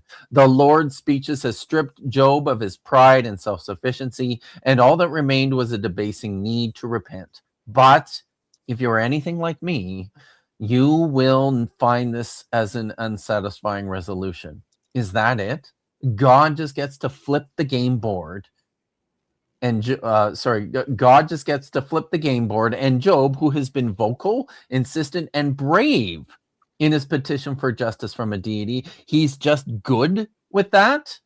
Color me skeptical.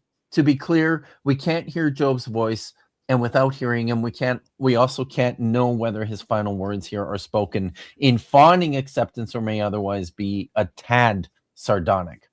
I prefer to think that this is a moment of exasperation for the abused protagonist. Yahweh sought silently through his complaints, through a fire hose of bad advice from his confused friends, only now to respond with verbal barbs as sharp and traumatizing as the corporeal ordeal he has endured. I prefer to see in Job's words defiance, a final faux contrition before Yahweh performed through clenched teeth of tongue-in-cheek resentment. In other words, the best way to shut up a blustering tyrant is to say whatever it takes to make him stop talking. Shut the fuck up, Yahweh. So that's what's going on in this book. And this is it's an incredible book if you actually understand what it's about. All that to say, no, it's not about fucking dinosaurs. And it's not about this. It's not about this fawning repentance before this amazing God. There is some actual depth to this text and some meaning coming from a point of actual human experience. Sorry, I was on my soapbox. I'll shut up now. All right. No, you don't need to. Kip Davis has written no. Sorry. Thank you. That was nice. But maybe we should move on and start talking about Behemoth and hear what he has to say about this. Okay. The point. He covered his mouth, so I can't contend with the Almighty. God begins asking Job a series of questions, and he begins relating these creatures that Job was familiar with. And can you understand this? Can you do that? And then he kind of builds up to larger and larger. And they're real creatures that existed. So my point is that this creature was a real creature that Job must have been familiar with. Otherwise, God's argument would have made no sense. Okay, so that's the context of this passage. Job is classified as poetic literature, but that's because the speeches of Job and his friends were poetic in nature. But it's really a history book because it's recording what they said, literally.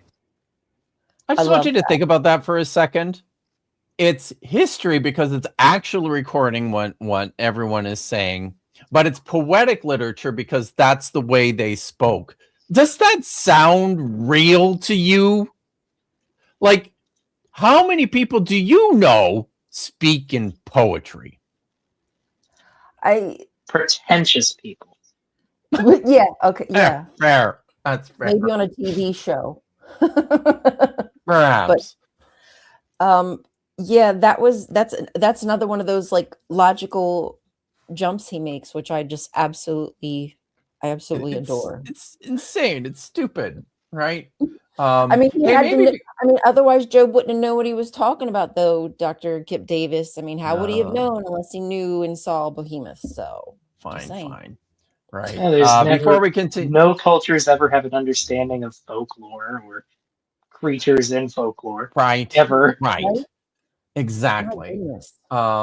Before we continue, Mike P 9380 became a YouTube member, and then Joshua Geese, budding Hebraist, gifted another 5 channel memberships. Thank you very much, Joshua. And Jeremiah is back with $1.99. Isn't there some debate about the ending of Job? There's plenty of debate about the ending of Job, which we do not have the time to get into, I'm afraid. I'll do a Job stream someday. It's an incredible book. There's a lot about Job, isn't there? Pardon me? I mean, just from front to back, there's a lot about Job to be talked about. It's a very interesting the way it's written, the language, like all of it is just kind of crazy, right? It is a puzzle. because it is the most difficult, the most difficult, densest Hebrew in the entire Bible appears in the book of Job, but it's in such a way that it's like scholars they debate this, but it really looks like whoever wrote the book was trying very, very hard to be like I don't even know what the word is, like cryptic or esoteric with their language, or to just be super pretentious, right?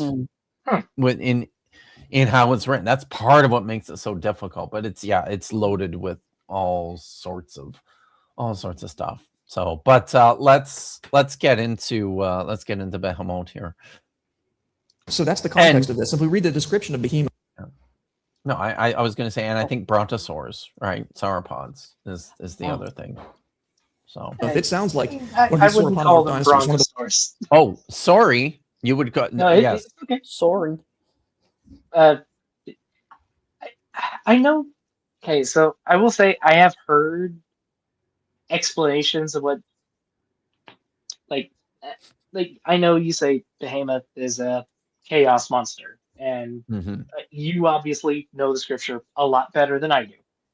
But I have heard a lot of interpretations that it might be an elephant, and they seem compelling to me. So I'm curious to hear the other side of it, or another side. Yes. And I would say if this, and part of the reason for my explanation about this creature is the fact that it's paired with this other mythological beast, the Leviathan. So it's like Behemoth and Leviathan are the great sea monster and the great land monster. So but I will agree, like I've also heard crocodile as a possibility, but there are certainly what I would say is that and we can talk about this too as we kind of go through it, but something that he does say that I think is accurate is that it's one of the difficult things is that the description is not in perfect alignment all the way through for any individual animal, right? So you can get there, but it's not always the easiest. So okay. But I would say if you're going to settle on these being actual land animals, an elephant is probably the best the best one. Reasonable. Yeah. At least. We got $2 from Ninjester. Imagine taking credit for a book written by a dog. Yeah. Look. All right. Oh goodness. Give her credit. Ones that have the long tail and the long neck, four-legged creatures. Verse 15 says, "Look now at Behemoth, which I made along with you. He eats grass like an ox." So he's an herbivore, even at this time in history. And this Job, we think, was written around 2000 BC. So that gives you approximate date for this creature. Verse 16, "See now his strength is in his hips and his power is in his stomach muscles." And that would be a good description of these long-necked dinosaurs. They had very strong muscles along their belly that they needed to support their long neck and their long tail. Verse 17, he says he moves his tail like a cedar. That's a tree. So he's moved his tail like a cedar tree. Yeah. Verse 18, his bones are like beams of bronze, his ribs like bars of iron. Verse 19, he is the first of the ways of God, perhaps indicating that he's the largest creature that God made, the first, the best. Perhaps. And indeed, we think these long-necked dinosaurs, we think those are the largest land animal that God created. The largest animal God created is still alive. It's the blue whale. But that's oceanic, of course. Only he who made him can bring near his sword. Boy, that sounds awkward in English, but it's basically saying only God could attack this creature. If you come at it with a sword, it's going to bat you away with its tail, and that's the end of you, right? You don't have a chance. Some Bibles, in the footnotes, Behemoth, they'll have a footnote, possibly an elephant or hippopotamus. There you go. The thing you need to remember about the footnotes in your Bible, they're not inspired, okay? They can be helpful, don't get me wrong, but they're not part of the original text. They're not inspired by God. Could this creature be an elephant or hippo? Does an elephant or hippo have a tail like a cedar tree? No. An elephant has a tail. Do you want to pause it there for a second? Like a little flap. And we could probably say a few things about this. So now, what I will say is that I think this is and there's some translational issues here too, where it talks about tail in the Hebrew text most likely this is euphemistic for like genitals. Like it's just it right. So and the Is that most swinging. likely? I thought that was a joke from R and Raw. No, that's legitimate. Yeah. So Damn. it Oh my is Schlong. and my apologies for mispronouncing it this entire time. It's Doc Dino. Because it's what's the dinosaur called? It's a Deinonychus. So Deinonychus. it's Okay. actually the raptor from Jurassic Park.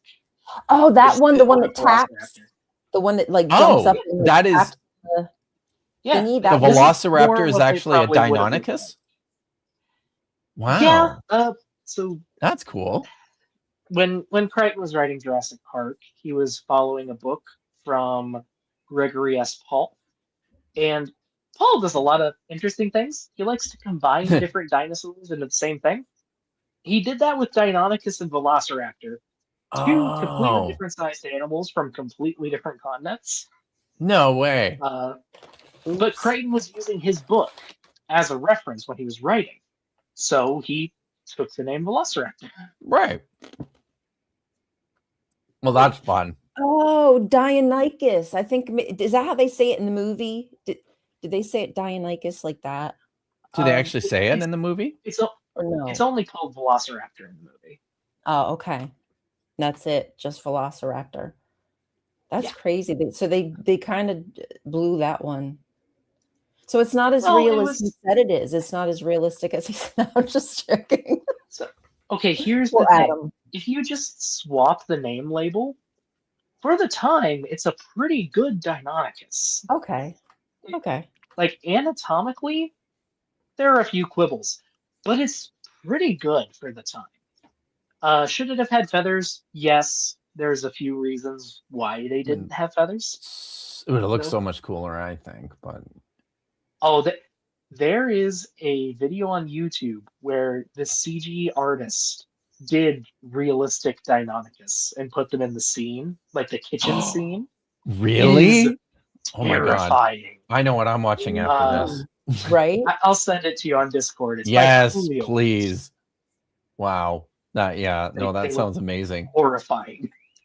Make sure you share So- that with me, please. Yeah, absolutely. The now, as I mentioned, the swinging of the tail, because of many of the translational difficulties in the Book of Job. This is part of it, right? Another completely appropriate translation of this, interpretation of this, is like the stiffening of the tail, but in this case probably like the genitals, like a penis. So it's a form of it's a sign of virility in the ancient Near East, and there's a lot of cultures that are kind of obsessed with this.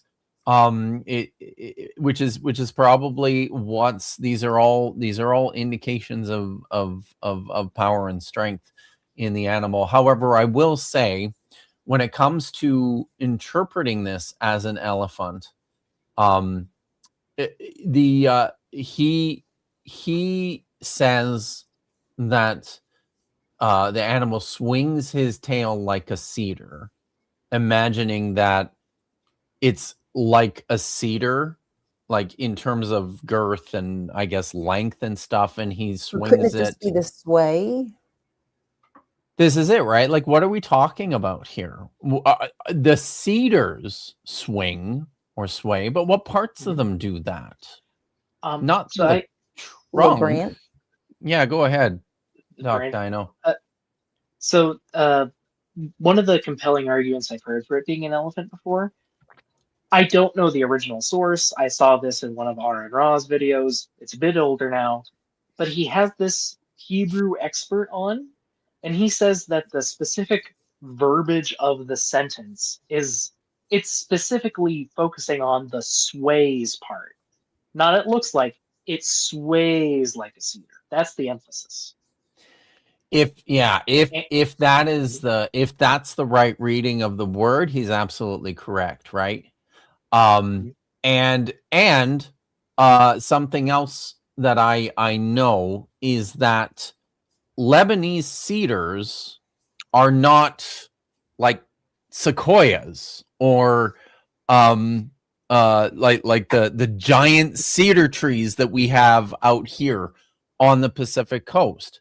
It's a smaller sort of tree. They look different, and they have foliage and branches that would sway like an elephant tail. This is like it's just sloppy. Somebody gets excited about seeing an English translation and doesn't think through, because I don't think it's not hard to just think through and go, well, this probably isn't the trunk of a tree, I guess the trunk of a tree, right? That's being described here. So right, that would be ginormous for sure. It would be. But so we got this one. I think. Oh yeah, we missed that one. I think that's right. Olivia Williams, Purple Fairy. Thank you for another $6.99 Canadian. You'd think if it was describing a sauropod, it would mention the neck. Good point. Like accurately describe the neck. Because it talks, the text talks about it having, a strong neck. Okay, like, what does that mean relative to any animal? It doesn't say it has like a gigantic, very long neck, right? Which exactly you'd think that would sort of be the feature. The point. So you think Jeremiah for $4.99 says someone has redone Velociraptor VFX in Jurassic Park to look more bird and smaller. Oh, okay. It's is not that a smaller, different one? But it is. Oh, okay. Or maybe someone else did it, but at least the guy I was talking about earlier, he basically just put an accurate Deinonychus on top of the raptors. Nice. And here's the thing: people say the raptors are too big. Kinda yes and no. They're within the theoretical maximum size for Deinonychus. They're just too big for Velociraptor. Right. But there were almost certainly Deinonychus that big, and that is a terrifying thought. Boy, that is very cool. Heck yeah, that's a terrifying thought. Oof. And the ones that spit, if that's real. Oh, that's the Dilophosaurus, isn't it? Yeah. The Dilophosaurus, the spitting one. That's not. That was my Dilophosaurus was real. They could not spit. At least you've ruined we have it. no evidence for them to spit. Where did they just make that up? Is that it? So it comes from the books. Crichton had it as like an unexpected element. Like, we have fragments of this creature. It might have had features that are not present in the fossils. Like, that was part of what he built into the book. Like, they're constantly underestimating the dinosaurs. Right. Yeah. Perhaps one of them was able to do this. Yeah, because we don't have know. no evidence for that. Right. But it's not. I can't say it is impossible. But if it does help with Dilophosaurus, the real animal was gigantic. Like an animal that weighed as much as a polar bear, but as big as a pickup truck. An animal that weighed as much as a polar bear, but as big as a pickup truck. So light for its size. Is that what you're? Yeah, dinosaurs in general were very light animals. Because their bones were huge. hollow? Man. Yeah. Bones were hollow, and mammals are fat. Like, to be frank, mammals are fat. What are you saying? But dinosaurs are much lighter, much more lightly built. Okay. I'll let that slide. I'm just kidding. do not have a tail like a cedar tree. No.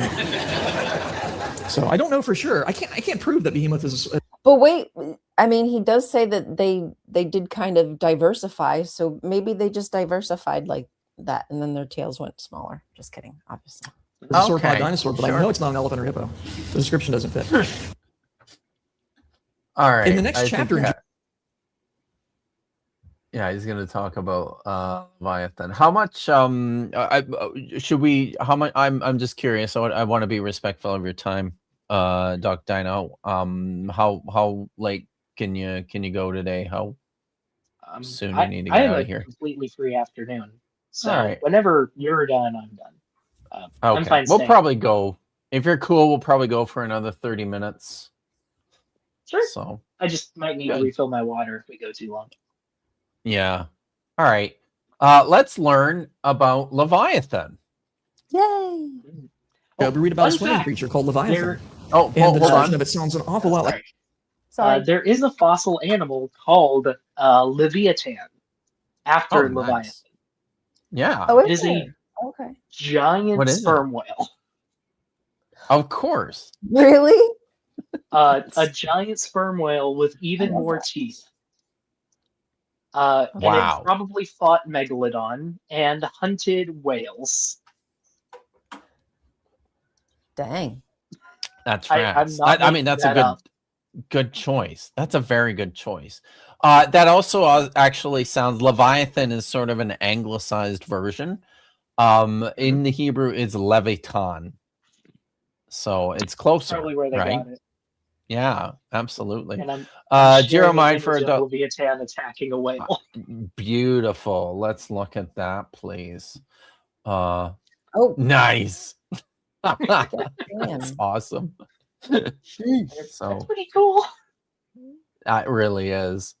So Jeremiah for $1.99 says mammals aren't fat. That's just water weight. Good. So Ate too much and Ninjester for $2 says it's a book about chaos theory more than dinosaurs. I think he's talking about the Bible here. And that's probably true. I think that's what he's talking about. Or maybe my book. I don't know. I think it's a Jurassic Park reference, but it could fit for the Bible too. Okay. Oh, yes. No, that's a good point too. Yeah. So it could fit all the books. All the books are, except maybe It's like the the ones Bible; that it can are. be interpreted in many ways. Yes, exactly. Oh, okay. Leviathan. Here we go. Like a plesiosaur, one of these creatures that used to swim in Earth's oceans that evolutionists believe lived millions of years ago.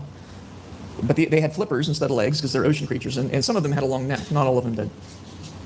And again, let's look at the description of it. Can you draw Leviathan with a hook or snare his tongue with a line which you lower? That's a rhetorical question. Can you fish this thing out like you would carp? No. Verse 9, I won't read all the verses. Verse 9, indeed, any hope of overcoming him is false. Shall one not be overwhelmed at the sight of him? Whatever this is, it's impressive. And see, basically the argument that God is making here, he's saying, Job, you can't even deal with my creature that I made. What makes you think you can deal with me, right? In verse 10, you see that carried out. No one is so fierce that he would dare stir him up. Who then is able to stand against me? You see the argument God's making there? It wouldn't make sense if this were a fictional creature. Some people have said, well, this is a mythical, fictional creature. No, it was a creature Job was familiar with. Otherwise, God's argument would be ridiculous. It's like, can you contend with Bigfoot? Well, so I'd also like to point out here, importantly, that just because Jason Lyle doesn't believe in the Behemoth or the Leviathan, these chaos monster creatures, just because he doesn't think they're real, that does not mean that the people who wrote these texts thought exactly the same way. Of course, people thought these things were real, or at least real in a sense, right? It was a fantastical world in the imagination of a lot of the writers of the Bible. So to me, it's just a silly thing to say That, and to compare this then to a Sasquatch, which is, you know, kind of hilarious too, because there's a lot of people who are convinced that there's Sasquatch out there. For real, right? Like it's this idea that we have I think we have this tendency to draw pretty hard and fast lines between mythical and like factual that just did not it was much blurrier, much fuzzier in antiquity when it comes to the literature that people were reading. So Can I just say, I also find it funny that he is cherry picking parts of the description of Leviathan. Like, there's nothing about yes, the armor or the right. fire breathing. I went over this at some creationists talking about Leviathan on a stream recently, so I am right up on Leviathan. It's no. Yeah, right. Yeah, like if you actually read it, none of it fits a plesiosaur at all. Yes. I'm sorry, Bree. Terrible oversight on our part. I pray for your forgiveness after the fact. So can you just tell us maybe what plesiosaurs are? Sure. So plesiosaurs are. Sorry. A bit ago, I mentioned archosaurs, the group that like dinosaurs and crocodilians belong to. Plesiosaurs are also part of that group, though they're a more distant relation. Most of the ones we found are fully aquatic. We have some early members that might have been able to shuffle on land for brief periods, but weren't good at it, or at least probably weren't good at it. They got fully marine very quickly. They evolved live birth, which is Wow. interesting. And they were very successful. They were around until the very end of the Cretaceous. Very diverse too. There were long-necked ones, short-necked ones, short-necked ones that became long-necked ones, and long-necked ones that became short-necked ones. Interesting. Yeah, right. They were all carnivorous, as far as you can tell. The short-necked ones would have eaten larger prey. Long-necked ones would have eaten smaller prey. But we know what their skin looked like. And they don't have armor like Leviathan is supposed to have. They actually have a ton of super, super tiny scales. I think maybe with keels like a snake, but I could be wrong about that. They could not breathe fire either, or lightning sparks, whatever God, that's right. originally supposed to be. Sad. Yeah. No vertebrate animal could do that without cooking its face. He's going to talk about that here in a minute, so maybe we can hit on that. But yeah, Ninjester has also become a member today, so thank you and welcome to the Metal Lords. That's pretty great. Yeah. So no, definitely, yeah. It doesn't seem plausible. No, at all. So this is arguably one of the worst choices you could make to say this is Leviathan. Like at least a crocodile fits somewhat. That's another important point I think I'll make about these particular texts is that within the description of the animals too, right? God is describing creatures that are so far beyond human control that the very idea is absurd. We do know that I mean, and that's kind of part of this too, right? Like people were not completely helpless before like any animal, certainly by the Iron Age when these texts were written, right? Like, yeah, they're dangerous, they're super dangerous, but it's not like nobody had ever killed an elephant or crocodile before. Spears exist. Yeah, exactly. So yeah. Anyways, yeah, let's continue. Another super chat. Wow, you guys have been great today. Templar Warden for 2 New Zealand dollars says clearly Leviathan was Dunkleosteus. Thank you.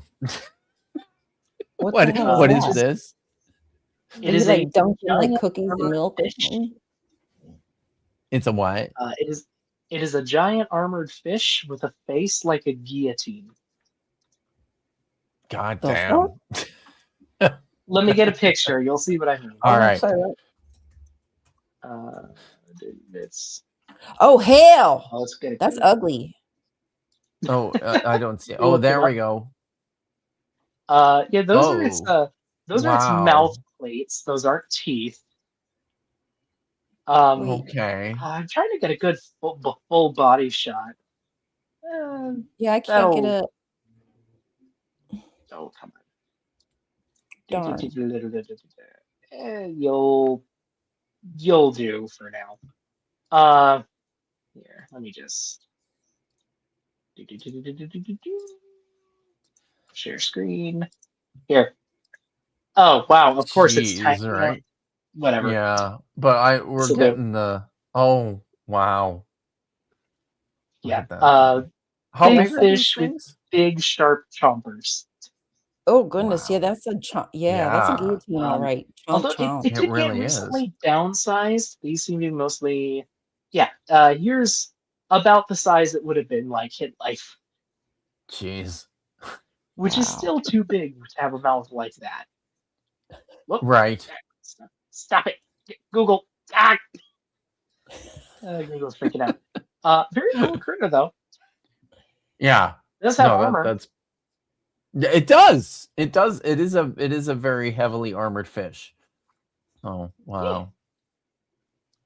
You know, we had these. I was in Brazil once, and they had in the rivers. They had these crazy plated armor fish.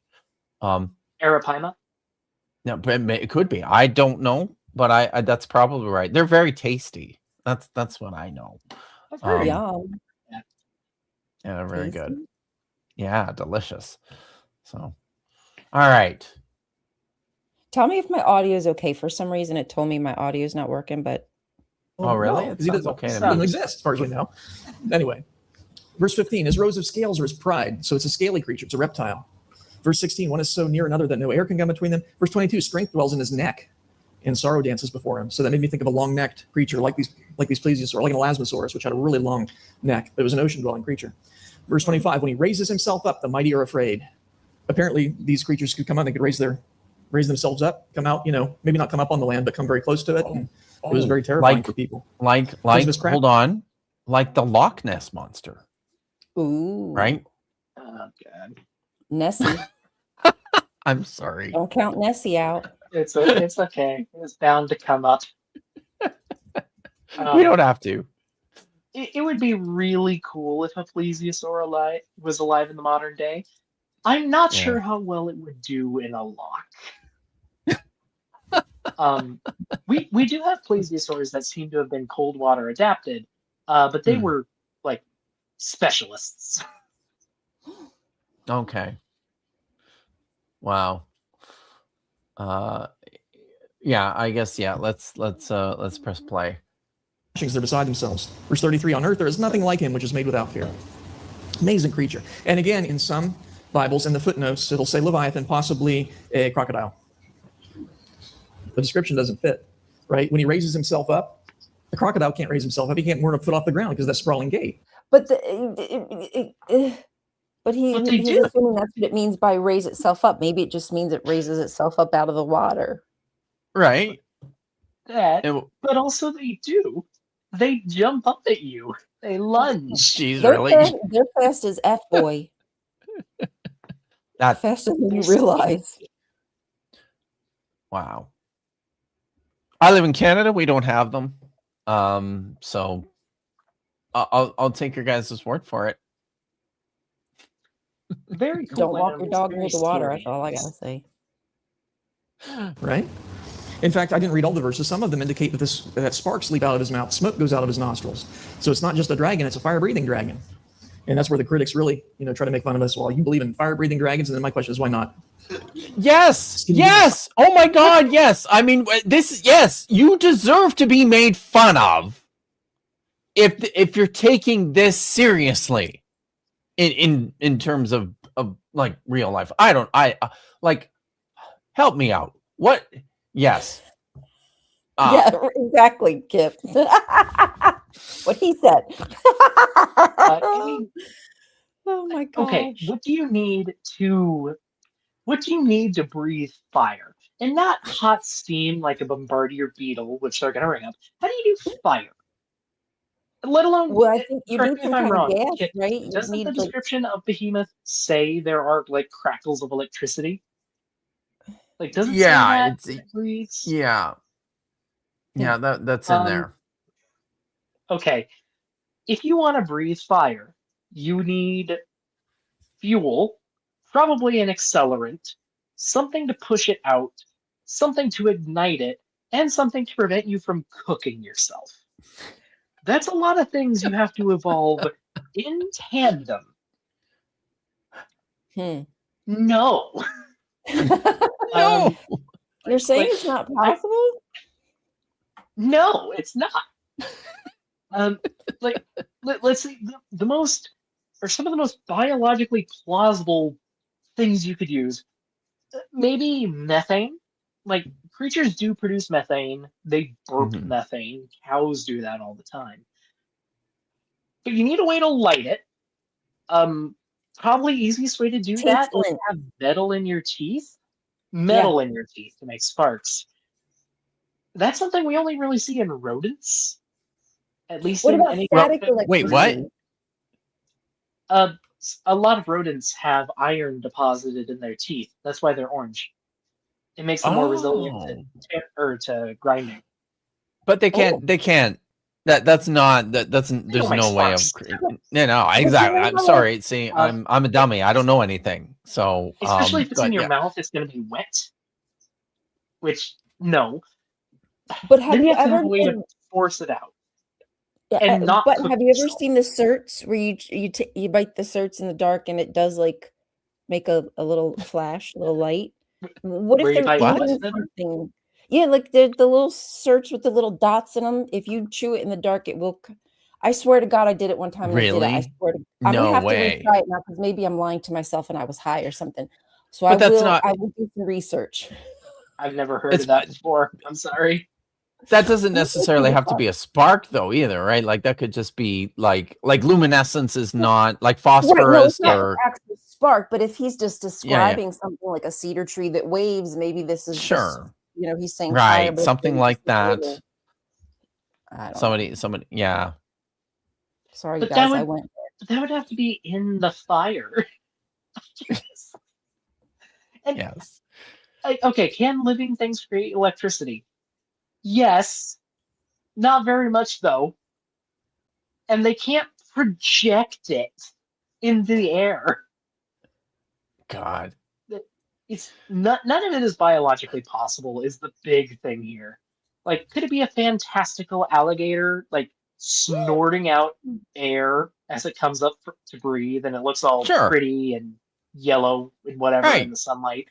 Yeah, maybe. It's got actual fire and lightning. And they insist it has to be actual fire and lightning. It's so crazy. It really is just so crazy. Can you say something though to just maybe say a little bit more about, because I've heard this, right, about the bombardier beetle. Can you what's going on there? Also, I wondered too, is some of this like an issue of scale? Is that at all a factor in this? So I will say scale is going to be a part of it. Insects are small, And when you're small, it's a lot easier to make crazy things happen than it is when you're huge. Oh, quantum. Just Sorry. just in general. Bugs Oh, get boy. away with a lot of shit because they're so tiny. Right. What the beetle does is they have, I believe it's 2 different fluids in their abdomen, which, when ejected and mixed in the air, undergo a sudden exothermic reaction. It releases a blast of heat. It's basically just 2 chemicals that mix when it meets air, and it makes steam. Steam is not fire, and it's very unlikely to have electricity coursing. And again, this is a small beetle. This is not a gigantic leviathan. Yeah. True. Or plesiosaur. That's the other thing here, right? He wants it to be a plesiosaur. A fire-breathing plesiosaur. It sounds like, I mean, that's what I'm hearing. But no. Yes, that's what he wants it to be. And just So no. what would they have the use for fire though in the water? Make pretty bubbles. I don't know, right? Hot tub, anybody? Yeah. That's all I can come up with. It's just wild. It's crazy. Far-fetched. Creationists say the darndest things. They do. They really do. Press play. We'll watch a little bit more here. Scientific reason why that can't happen, because there are creatures that exist today that do very nearly that. There's a bombardier beetle, a little beetle that mixes a couple of chemicals in its abdomen along with a catalyst, and it's able to produce a hot spray from predators. There's no reason why God couldn't do that same thing with a larger animal, right? He's already done it with an insect. Why not, guys? What about Now that you say that, right? Like now that you've said that you could do crazy things with insects, for him to say that now, it's literally, it's just like Right out of a book. Like, an ant can lift 10 times its size. yeah, An right, ant weighs less than half a gram. exactly. I like it. They should listen to you. These guys, No, they they really won't. should. They won't. They won't. Well, that is a problem. flying reptiles? The Bible mentions them. Yes, it does. Oh. In Isaiah 14:29, it talks about a fiery flying serpent. Serpent would be the ancient word for reptile, but it's a flying reptile. Mentioned again in Isaiah 30, verse 6. Isn't that fascinating? So they were familiar with flying reptiles. It's not something that went extinct millions of years ago. The Israelites apparently saw them. So it's interesting to do a word study on this, because there's other possible references as well in the scriptures, including the time when the Israelites were plagued with the serpents. Yeah. Now, those could have been terrestrial serpents, but there's some evidence that they were these flying serpents. Yeah, there were flying serpents in the desert. Yeah, that's true, actually, and that's part of how there's a lot of crazy shit going on in like stories from the Bible, stories about the Exodus and things like that too. So, but I have to say a few things about this, because the word that he's talking about, and it how typical that he didn't actually say it. Sex worker's favorite dinosaur is the plesiosaur. Very nice. Heavy on the O. Bad. Yeah. Oh. Bad. Oh.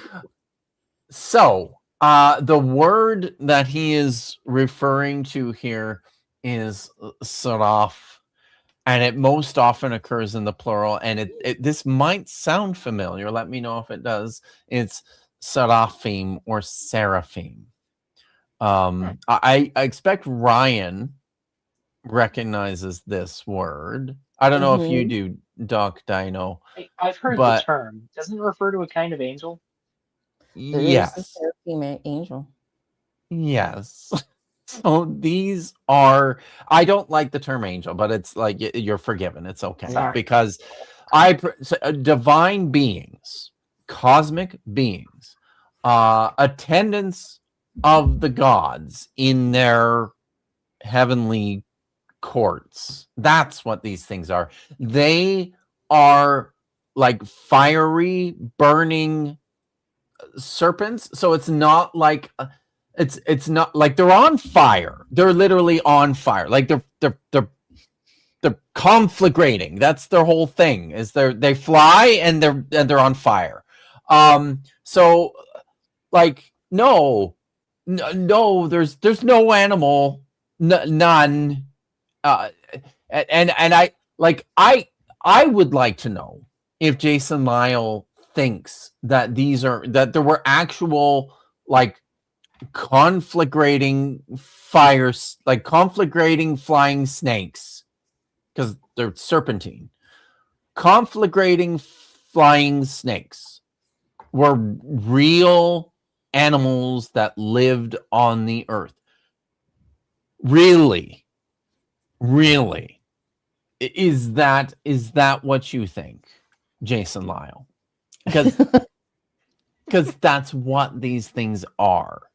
And I'll just say, in the Book of Numbers, there is a story of the Israelites wandering in the desert and getting Yahweh very upset. We have no idea what happened. It's just suddenly he's angry. Like God, he does this sometimes, he's mad. He's big mad. And Big so he now. unleashes a plague of these fiery flying snakes to kill people. And so they start killing everybody. And Oh my gosh. and then the way they fix it, the cure is great. An idol. Yes. Make a snake idol out of bronze and mount it on a stick, and anybody who looks at it is going to be cured. This, all your snake bites and burns, you're going to be fine, so long as you just look at the idol. And the idol, it then makes an appearance later in the text and is called Nehushtan, which would, and this is it says that there's an actual idol, the bronze snake idol that was in the temple of Yahweh, that Hezekiah was charged with getting rid of. God said, get rid of it, because apparently people were had this snake god thing in there in the temple of Yahweh. So Why not? yeah. So fiery flying snakes. That's what these I are. like it. I'm into it. Sounds pretty Because I always cool. wondered how they couldn't avoid snakes, right? But they had to put one on a bronze bowl, right, and look at it to be healed. Remember that account? There you Well, go. anyway, could have been a combination. I'm sorry. I was just saying, there you The go. terrestrial snakes and flying Put the bronze snake. serpents, but they use the same word there, seraph, in some instances. Oh, he did say So yes, the Bible knew about flying reptiles as well. Were dinosaurs on Noah's Ark then? That's the question that people ask. And then, of course, would they fit? Wow. Would be the follow-up. We're at like 2 hours and 30 minutes, so maybe we should stop it there. But I don't know. Do you have anything to say or to add to our time together, Doc Dino? Well, I will say I have had fun. Lyle is a interesting person. There's a lot more in this video that we probably could cover sometime if you want to. I would love. So much. I was just gonna say, this really has been a lot of fun. I've had a lot of fun hanging out with you and doing this, and this is like interdisciplinary studies, right? Yeah. Totally is. So this has been great, and I do think that you should come back, and we should do some more of this shit sometime. I think that would I'd be be happy to. Yeah, I that'd be followed lots your of fun. channel, Doc. Yes. I'm pretty sure it is linked in the tagged him. description. Yeah, Mhm. I tagged you. So and in the title of the stream, yes. that's right. So So tell us, like, talk to us about why people should go and watch your channel, and tell us a little bit too about what you're doing now as well, because I think you're undergoing some things are happening with you. Sure, I can talk about that.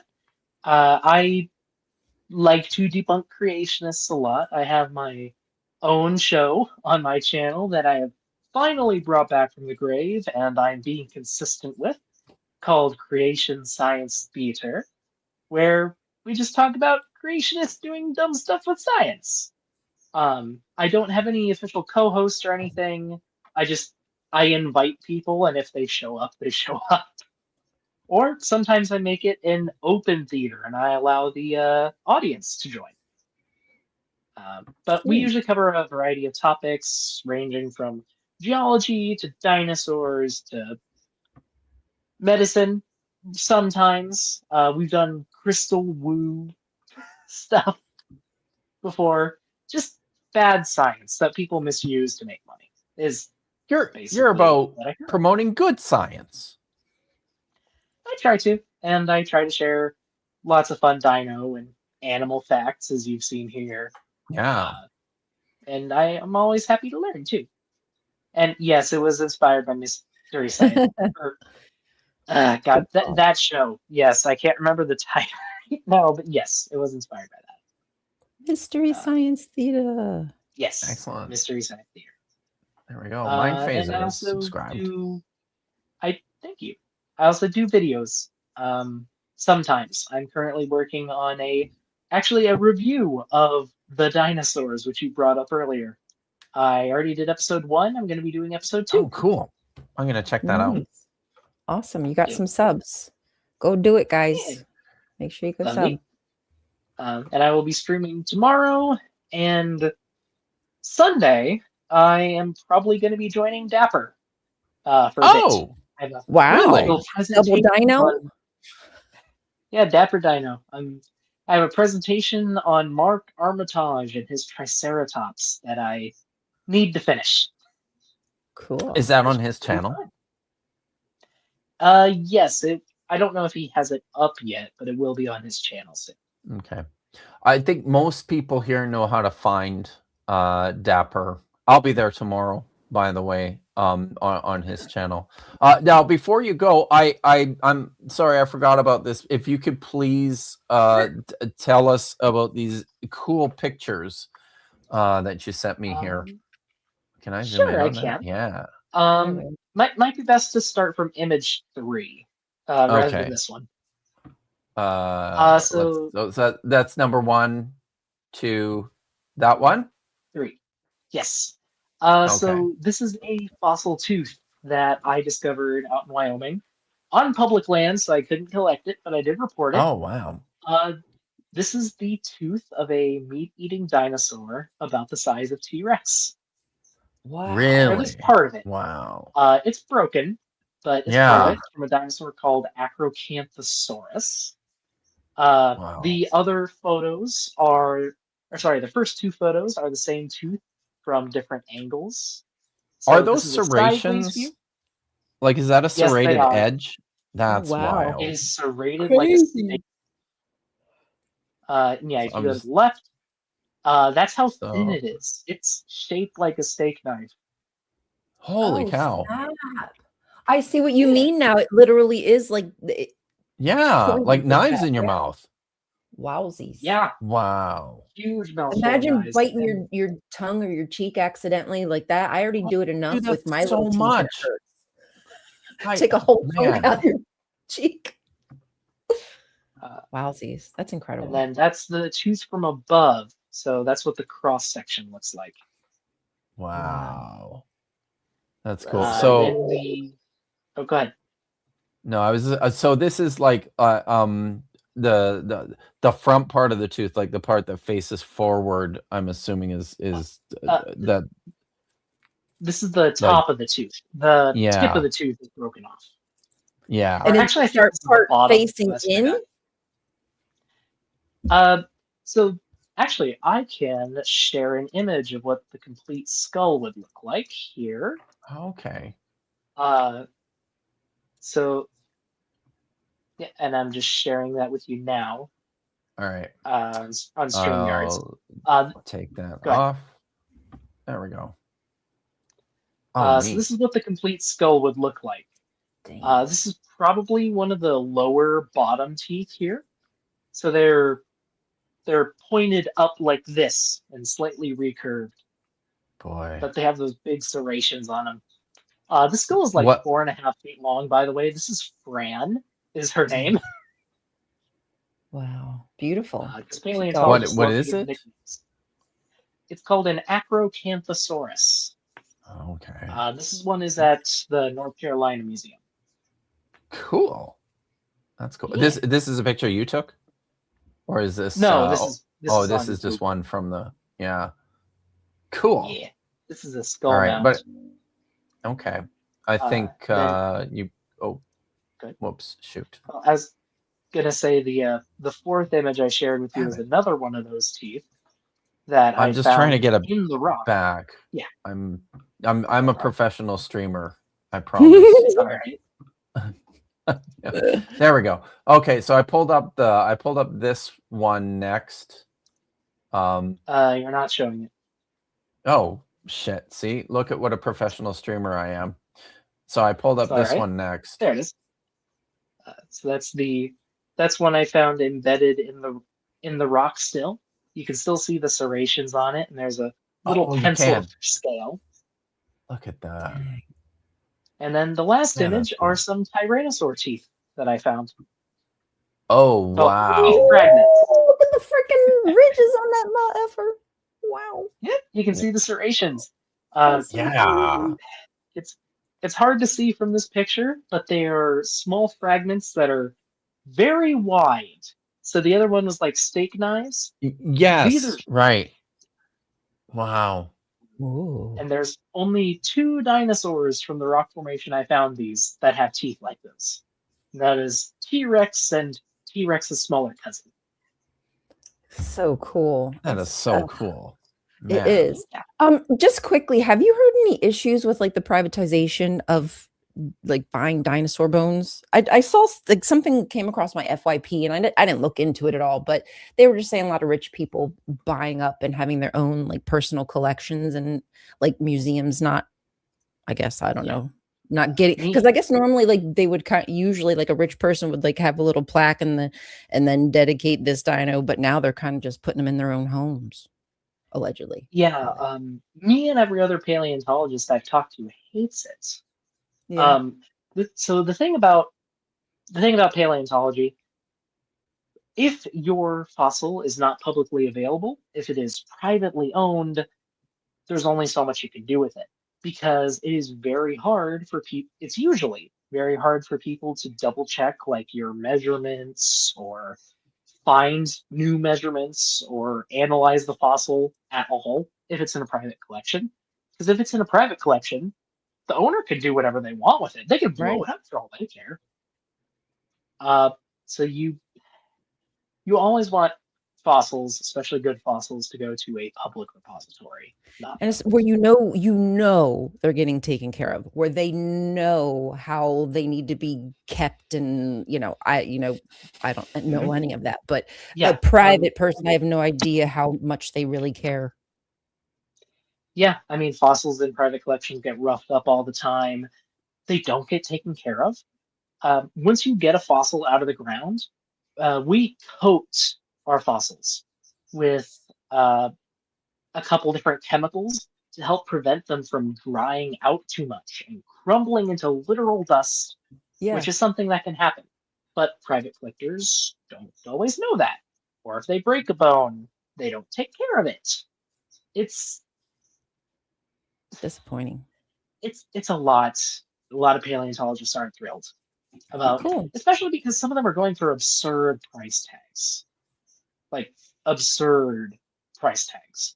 And that's going to drive a massive incentive for private markets and for, well, private markets and the black market.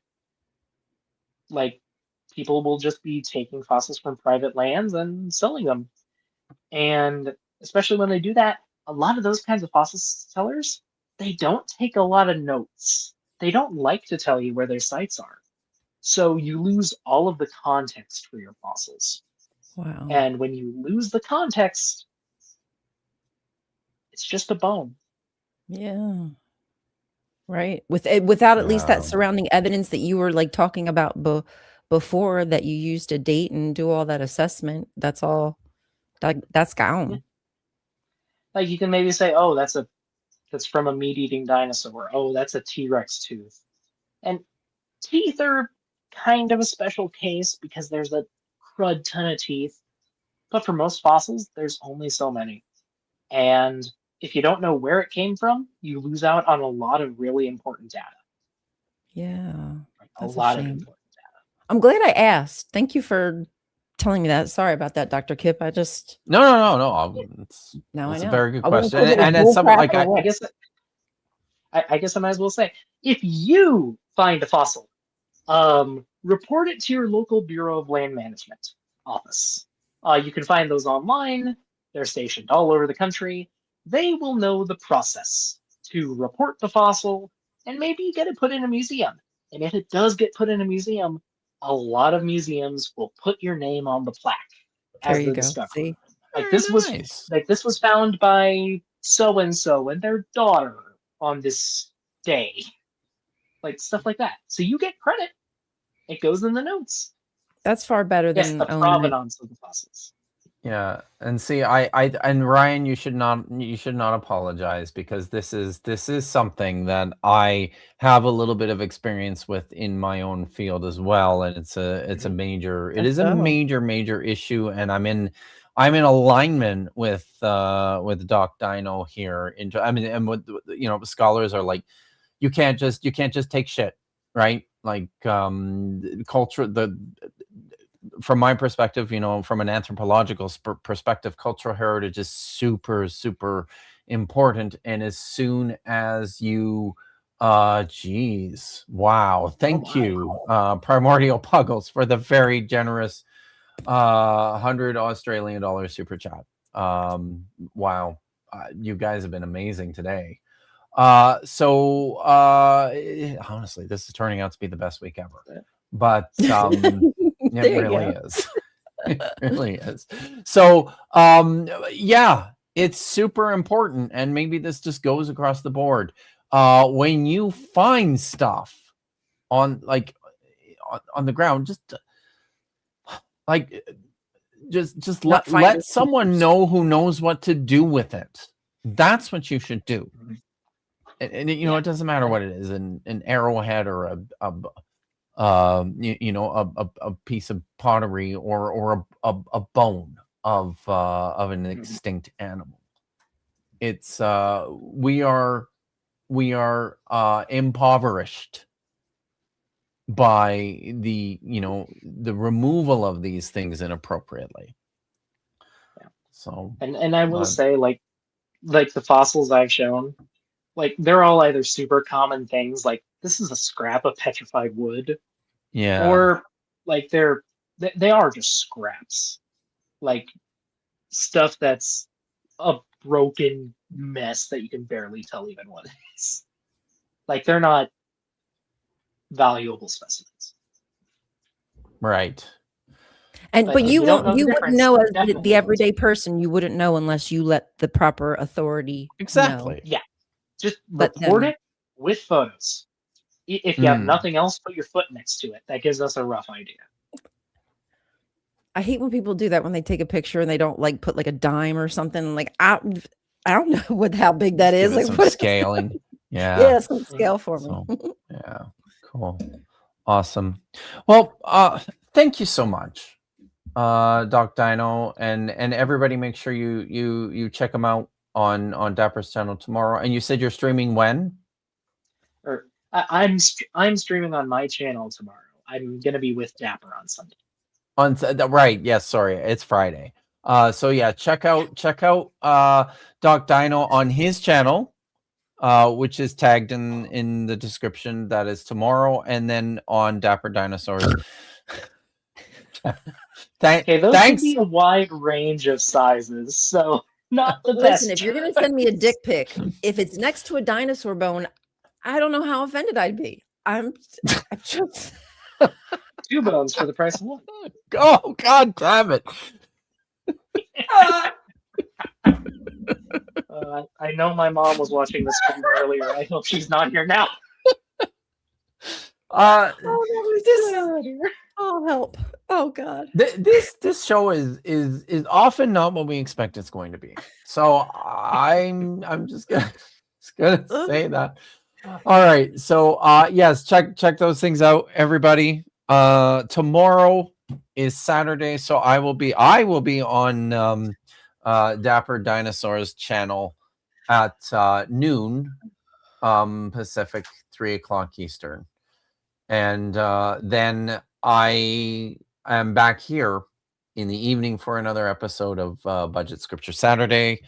At 10:00 Eastern, 7:00 Pacific, I'll be back with my co-hosts Nitty and Dr. Tapioca Weasel, and we are going to look at some crazy Bible shit on YouTube and bad AI, almost certainly. And I'm going to drink a lot, so come and check that out.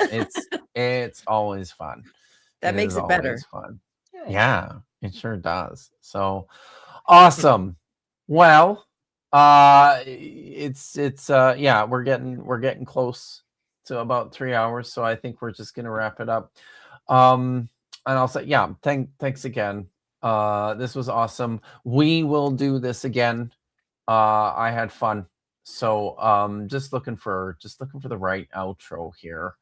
Because this is something that I struggle with on a regular basis. So here we go. All right.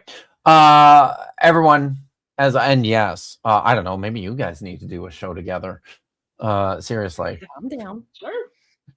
So everyone, be good, stay safe, and as always, ha tikva.